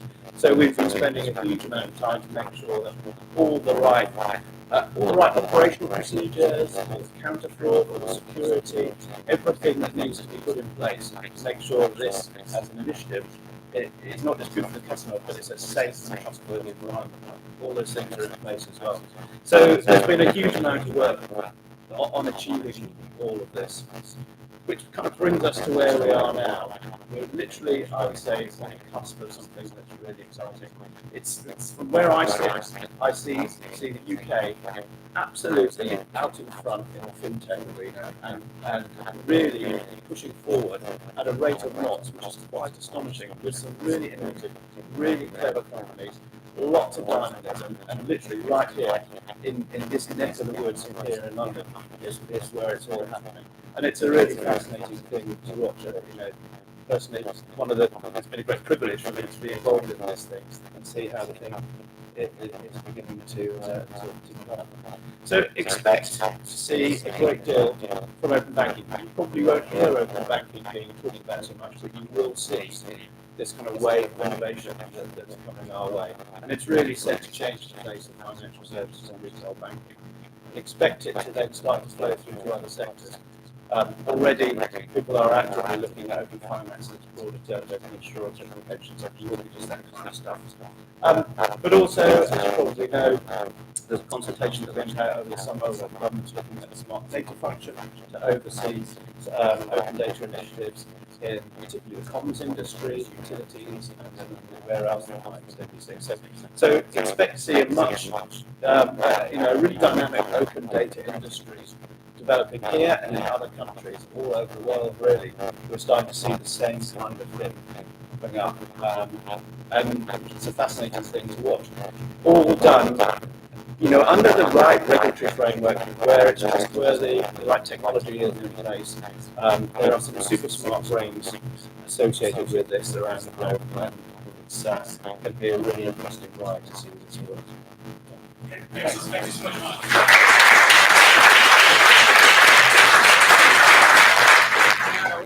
I don't see Alistair in the audience. I was going to ask you about Professor Alistair Moore come and talk to us about education industry. No worries, we're catching up on time. It's always good. These fortuitous circumstances happen. So, if Matt, Steve, Martin, Miles, you'd get yourself sat over there.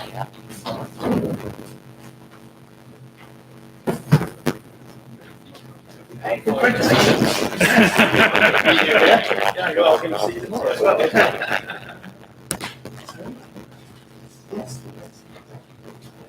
Just give me a second.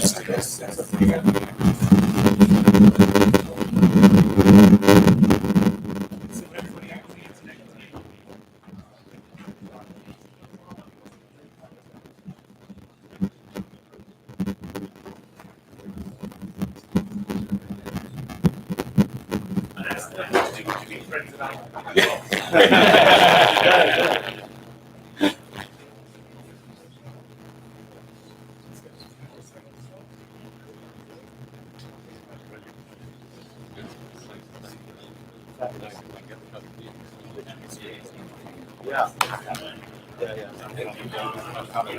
Well, yeah, that's right. That's one of the reasons we do it. So I think I was a judge on the first day.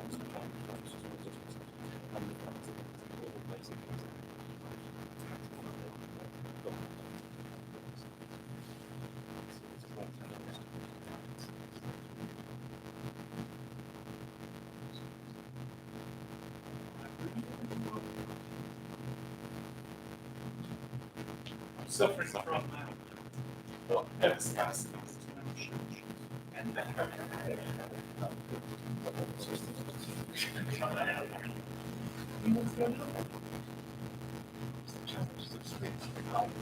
it was something was touched we may have to go down ready to have see, that's where it's supposed to be. We just do it one more time. And if it doesn't, I'll just stand down. Okay.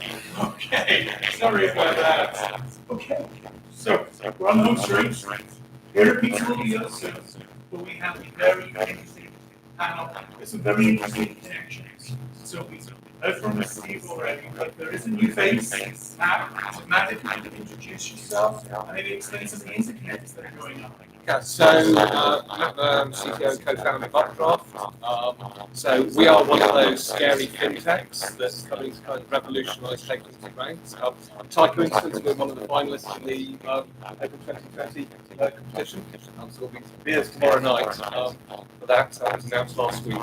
What we do, we're basically looking really to help people with overdraft and credit card. So primarily targeted, most of our customers have about £15,000 on secured debt, primarily targeted millennials, and they're paying huge amounts for it. They have really poor access to high quality credit.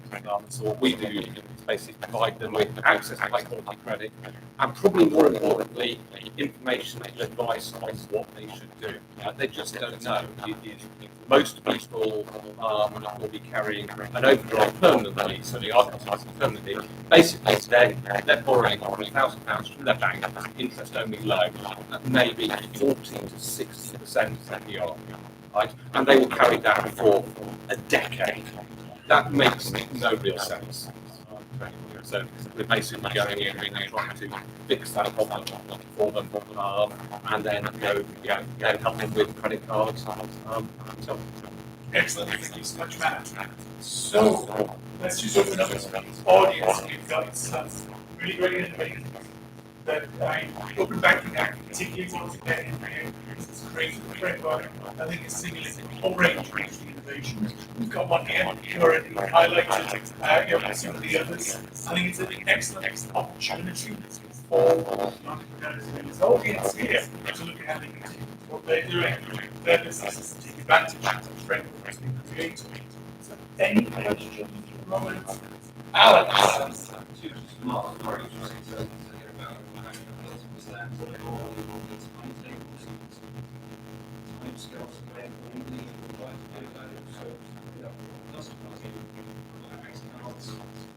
Some reason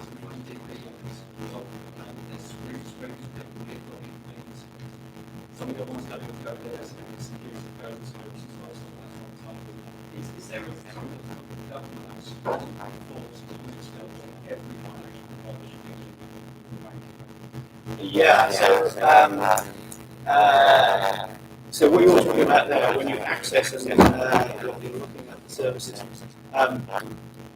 So those services are covered by PSD2, so basically bank accounts, or in the UK that slightly wider definition of banking, need to have made that transition by, they've got basically an 18-month window, so they were supposed to have done that by September, and clearly they weren't going to hit it, so there was, should we say, a little bit of squeezing.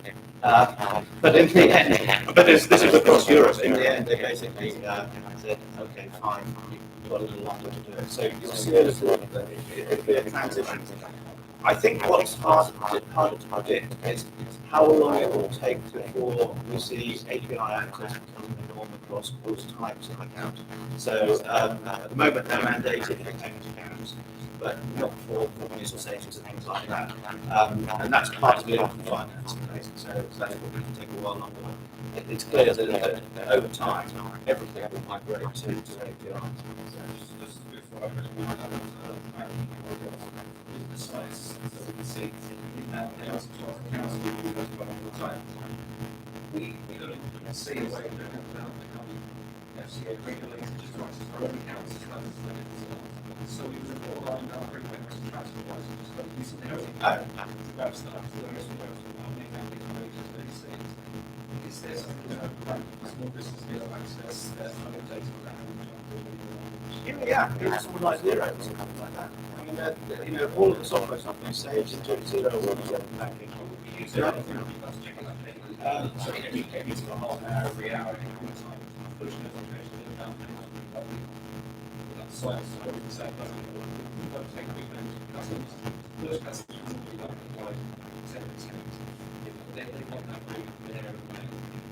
So we use transfer wires, it's very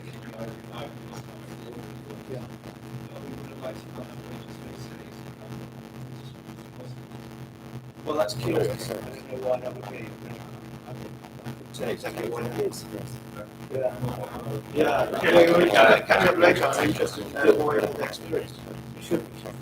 Yeah, there are now intermediaries that sit in between that you can connect to and basically sit on their FCA organisation. So you don't have to be there, go through an intermediary that will then provide additional APIs, things like WebSockets for you on top of the kind of open banking standard. And I think if you're looking at kind of a one-off use, that's probably a better solution than going down the full, I want to connect directly.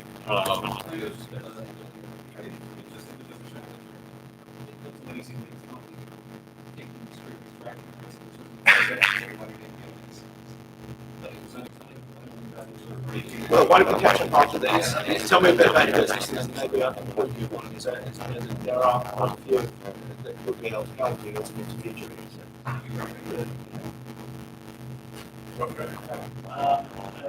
think most examples in the fintech space are very, very different from a society perspective. But recently, I think last year, I read a company here in London that they were at the context of their expo, and their business model was they allow customer agents to receive an advance on their stuff. So basically, you have an app, press a button, money comes in, you pay it.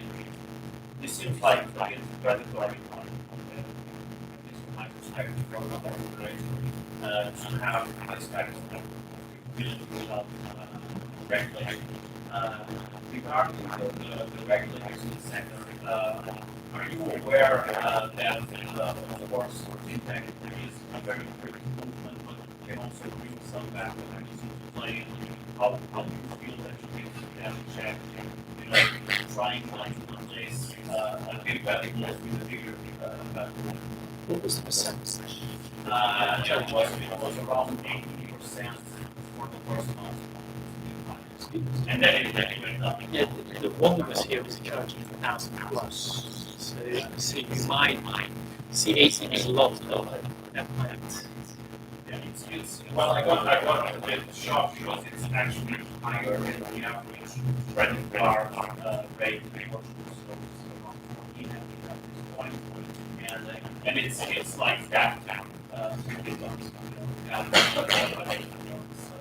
it's very, very like momentum driven. If you're out in the night and you can run, you should definitely it's long. So there are some here in London, since you are leading the way, there are some concerns for getting regulation in place. You can see check. Yeah, for sure there is. So we talk all the time with FCAs. One of almost lived there. And this is one of the things that we were talking about, was to make sure that we try to make sure that what replaces some of these payday loan companies is a lot fairer and works much more effectively and has the right checks and balances and so on. So what we do is we work with something called the Financial Services Consumer Panel, and we run our own consumer forum, which is basically made up of charities, consumer advocacy groups, regulators attend that as well. And we keep a very close eye on the way that open banking is developing. It's the FCA's job to make sure that customers are treated fairly, and I think that's what their main thing is, treating customers fairly. And they're watching this space very carefully. But I can tell you that there are some really interesting, much better ways of doing this. So one of the other companies that's finalist in the Open Up Challenge that we were talking about, what we call Wage Street. The way that they work is that what they do is they offer an advance on your salary. So you know that problem where actually there's 2 months a month left at the end of your money. Well, what you can do is you can draw down against your salary. And there is a one-month free line for that, which is akin to an ATM withdrawal fee. And of course, because it is the employer that is guaranteeing the repayment of the loan, that means that is done really quickly because there is no credit risk associated with it. So that's a really good idea, and we were really encouraged to see that. And I know of another company as well is doing something similar to that, and the government are very interested in that. That's come up at roundtables. Sponsored by the government over the past 12 months as well. So there are things out there that will address that kind of problem, and I expect as they get more traction, then the kind of thing that you're referring to become far less attractive. The danger is it ends up being those people who are at the fringe and we're forced into that kind of, that's another question. So we're actually regulated regulated by literally the same people at the FCA as regulate like us payday guys. Regulation is part of it. The other thing that we see very clearly is competition is this. Right. So when people are getting into at times of financial stress, right, there's a huge mental stress on people. Yeah, I've run out of money, I have a bill to pay, I need the money, right, and they make really bad decisions at those points. And there are people there who are taking advantage of that. So I think it's regulation is a piece, but competition and information needs to be a piece. Genuinely, I'm getting a growing hatred of some very big high street banks that have outrageous rates for overdrafts, right? That are really completely unjustified. In the UK, just to give you an idea, so I don't know it's different in Germany, I know it's different as well, but in the UK, most of our millennial customers, right, who will have regular jobs, right, it's not a gig economy working really very, these are teachers, nurses, members of the army, like regular jobs, right, they'll be having credit cards that are charging 40% APRs, right, they'll have bank accounts that are charging some 60% APRs, right, and they will be borrowing on those, and they will be doing minimum payments, they'll be paying nothing to have their overdraft. They'll be doing the minimum payment, like 1% of the principal, right? Their credit card balance is going to last the length of time a mortgage will last if they stay into that, right? So there are really simple interventions. It's like, I mean, I don't know any other bill that you get, but when it comes, it says this is the amount you should pay, that you should pay more. But that's what we need to do with your credit card, right? How do we explain that to them? We actually kind of educate them and then give them better choices that they can make. So I think there's a lot that can be done here by actually cracking this open and being able to. So one of the things we do is we use open banking to literally look into banking tell them how much they're paying, like what the finance is costing us, right? And that's fabulous for us, because we then go, it's costing you this and that, and we have people that borrow from us, then go and borrow from other people. We're completely happy with kind of that. Because I think the missing thing is the information. You just see, here's your interest, here's your overdraft charge, how much is that cost you? What does that actually look like? What does that mean? And therefore, what can you do about it? On this topic, do you see community banking involving more in the UK, like in the US, you have a lot of veterans associations,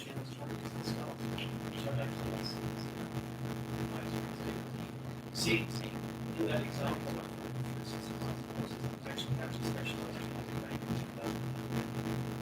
Yeah, it's definitely happening. So you'll see credit unions and peer-to-peer and community banking. That's all basically bubbling away. I did I presented at the Responsible Finance conference a few months ago, where they were really thinking about the integrated banking and what that could mean in that sector.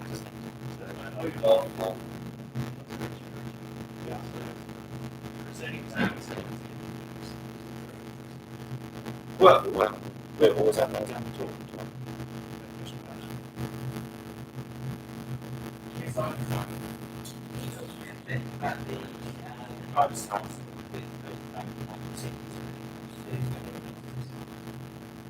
When it comes to government entities, what do you mean by that? Well, I presume as a bank justified these and charges have access to my account.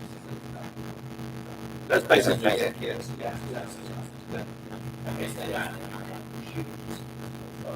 access to data.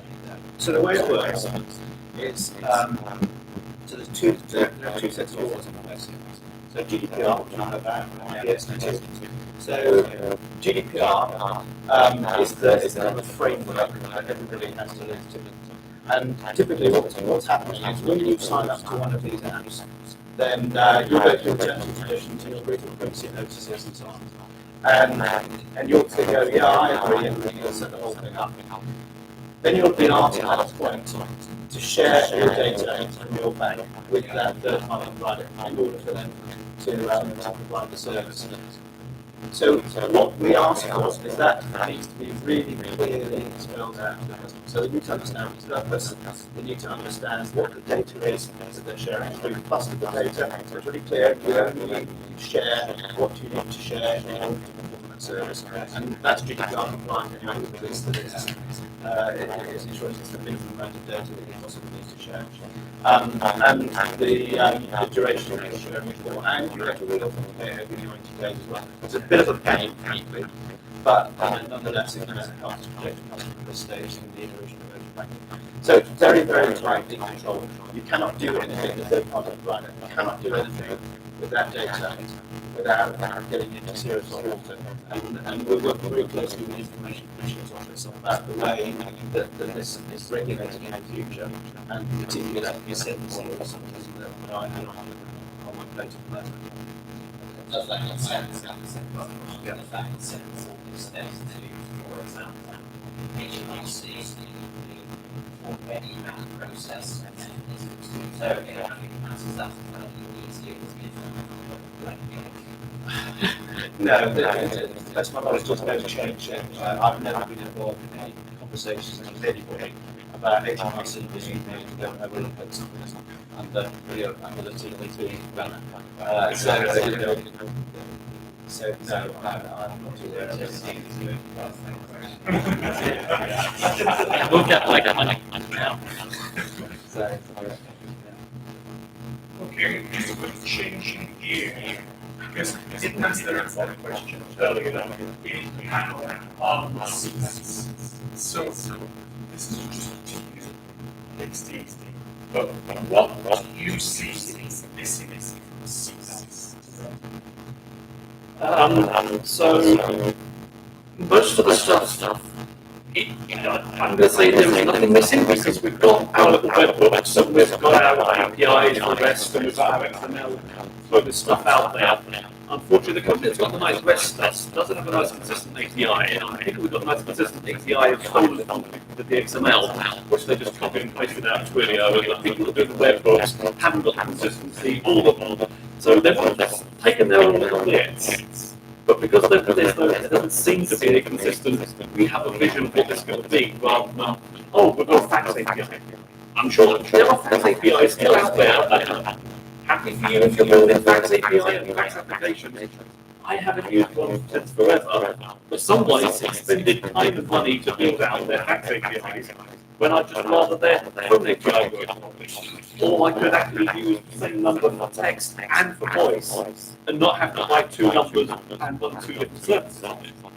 So everything is already there. I don't think it's an unsolved problem. If you want to know what it needs to do, it's already out there. Every provider is telling you what it needs to do.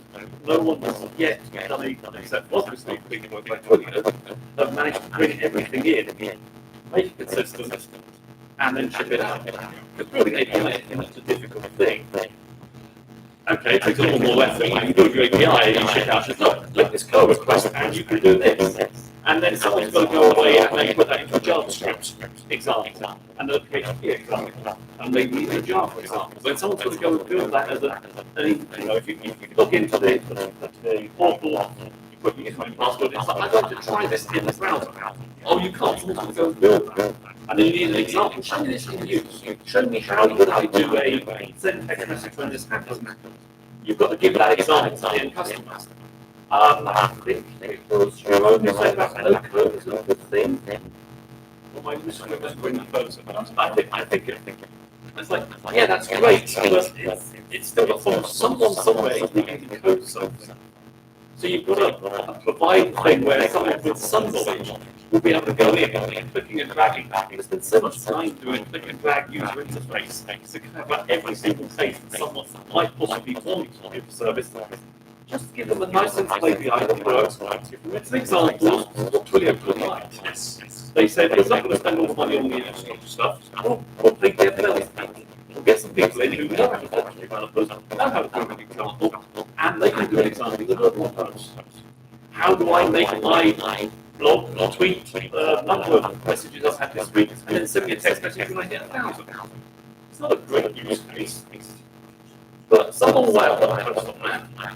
So as soon as someone says, oh, I want a provider that lets me do X, Y, and Z, type it into the message, and it will come back, oh, this is not the post you have. It's like, well, the API probably already exists. Every provider has probably already got that API, but they've got no way of finding it easily. Or it's there somewhere, but documentation that links there, it's not very good. Or the examples aren't very good, or they're not just linked well enough. So it's like, yeah, the APIs are there. I don't think there's anything missing. I just think the cohesion and the connective tissue between each part of it as a service element has, for whatever reason, just got missed in the ways to get the API out. And say, look, we've got the thing, but we've forgotten how to tell you how to use it, or where it can be used, or why it's useful, or what your problem cases might be. Exactly. Over a decade, I was going through. What you needed to do is get it home. And it was all about examples. So you also get a cut the paste. Because it's like that is what I need to do. Paste. Change it to the works. Or you ask sentences to get it working. This is how most well, I've said most programs in my era. I didn't expect anyone to laugh at that, but never mind. You can go off. So most programs in my era, we didn't have the good Stack Overflows. We look to magazines and it says, this is how to do a thing. We type it in, we'd find out that typing it didn't work because there was a print error somewhere, and we'd fiddle about it until it did work. And then we'd do our next one. Oh, right, I know how to do that. I know how to clear the screen in an ATSM. I know how to do a block on the screen instead of ATSM. I can now copy and paste and draw two blocks. Now I can draw two blocks that will move. Now I can draw two blocks which look like the person and move the person. And we would just build up by copy and paste the entire thing. If you haven't got those bits in the first instance, all you've got is, here is a call request. Right, okay, what do I do with that? I'm writing Node. I do not like backend services in Bash. I can, but I don't, because it's silly. I need a little. I've written web services which is, it's fun, it's doable, but it's not the way to do it. I want a way of saying, okay, show me that work example. Show me good code, which is obviously another one I want. So you show the code, okay, this works. Like, yeah, it works. You've got 10 users in your system, you've got 100,000 users. Show me best practice. But it might not be perfect. It's just that code line. It's not marked up for JavaScript. It's not there for whatever your language of the day is. It's not there on the documentation. All the extra links to go to everywhere else. So I just want to make sure we get that around there. It's an important point applies to everyone that's in exposing it. Yeah. How many people here are comfortable having APIs for their solutions? And how many have got all the collective bits joined up? Someone's stuck in place to keeping the hand up, or actually very good, I'm not sure which. But it's a big Yeah, in fact, there's lots of hands at the beginning and not so many at the end. Show that, and the problem is there, then why aren't people solving it? And users like me want that, that's that we go for. And if your API does not supply the bits that we need in a way to consume it, there's enough other people here that I can just go to and get exactly the same functionality without that time. We see this happen. Oh yeah, someone that does TAD, as you know. Yeah, unless it hasn't told me I do TAD every year, and I come quite high up every year. So I've dealt with a lot of APIs, and helped a lot of APIs as well. Yeah, I try to. But it's the last thing. Got to be there. So,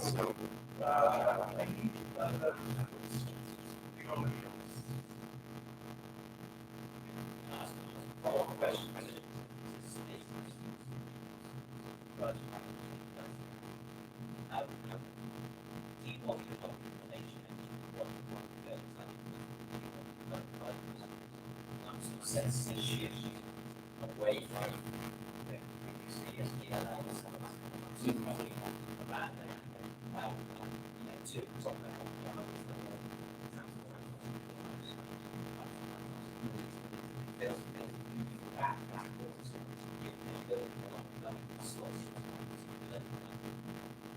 Yeah.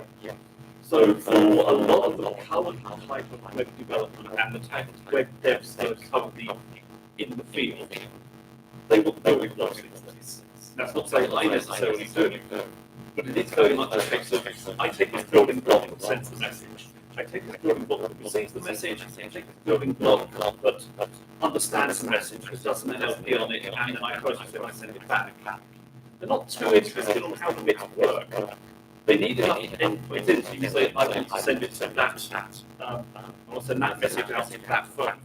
I want to send this message out to these three phones. So you make go and have a read and make it a bit, rather than having to sit in a loop and then handle each piece individually.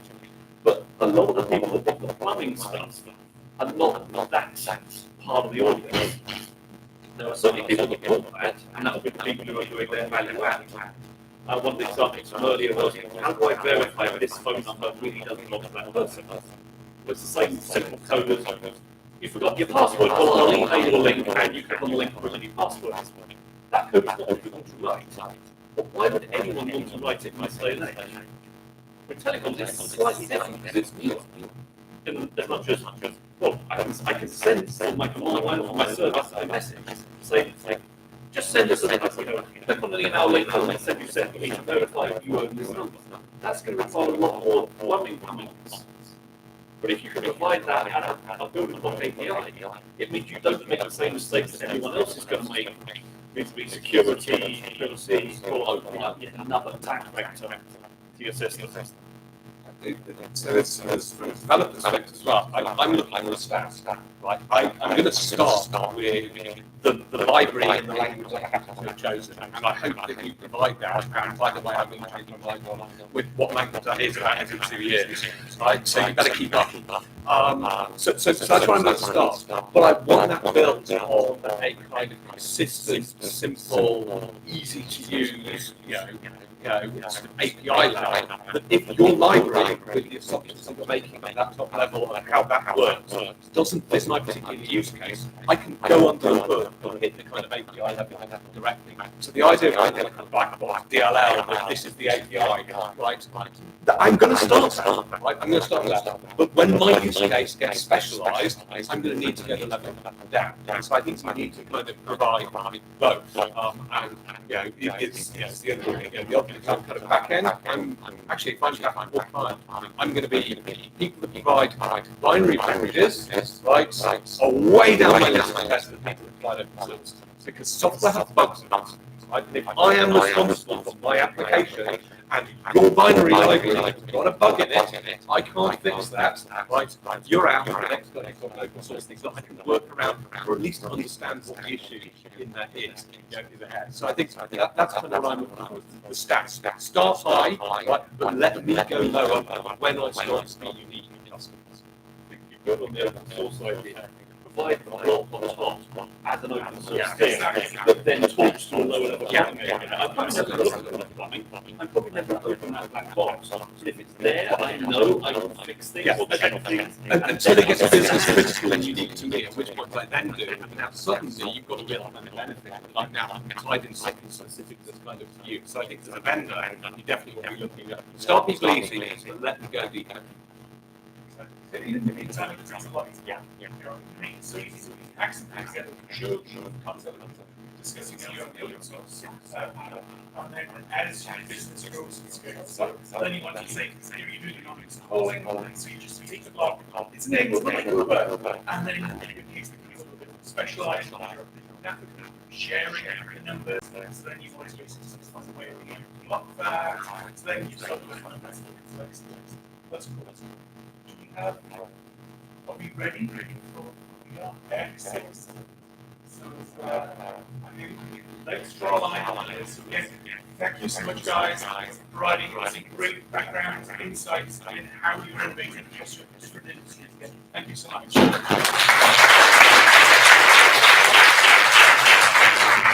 And now our break. So we now have finished for today here.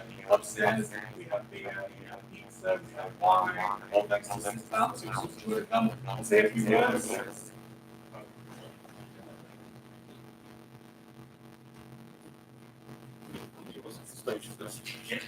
We could just sit there. First of all, the only thing I'm going to say is thank you to Alan for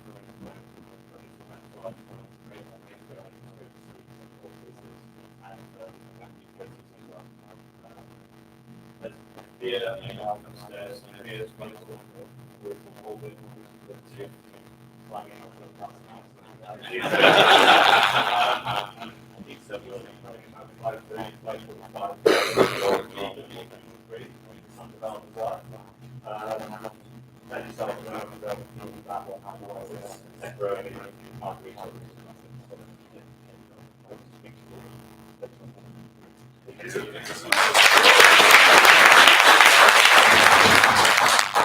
That's it. Be back here at 9 a.m. tomorrow.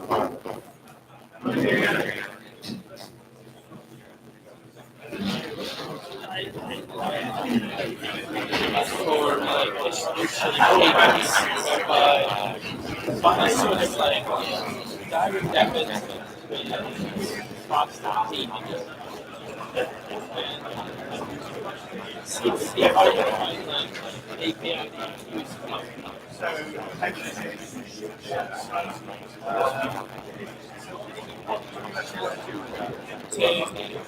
So we're looking at things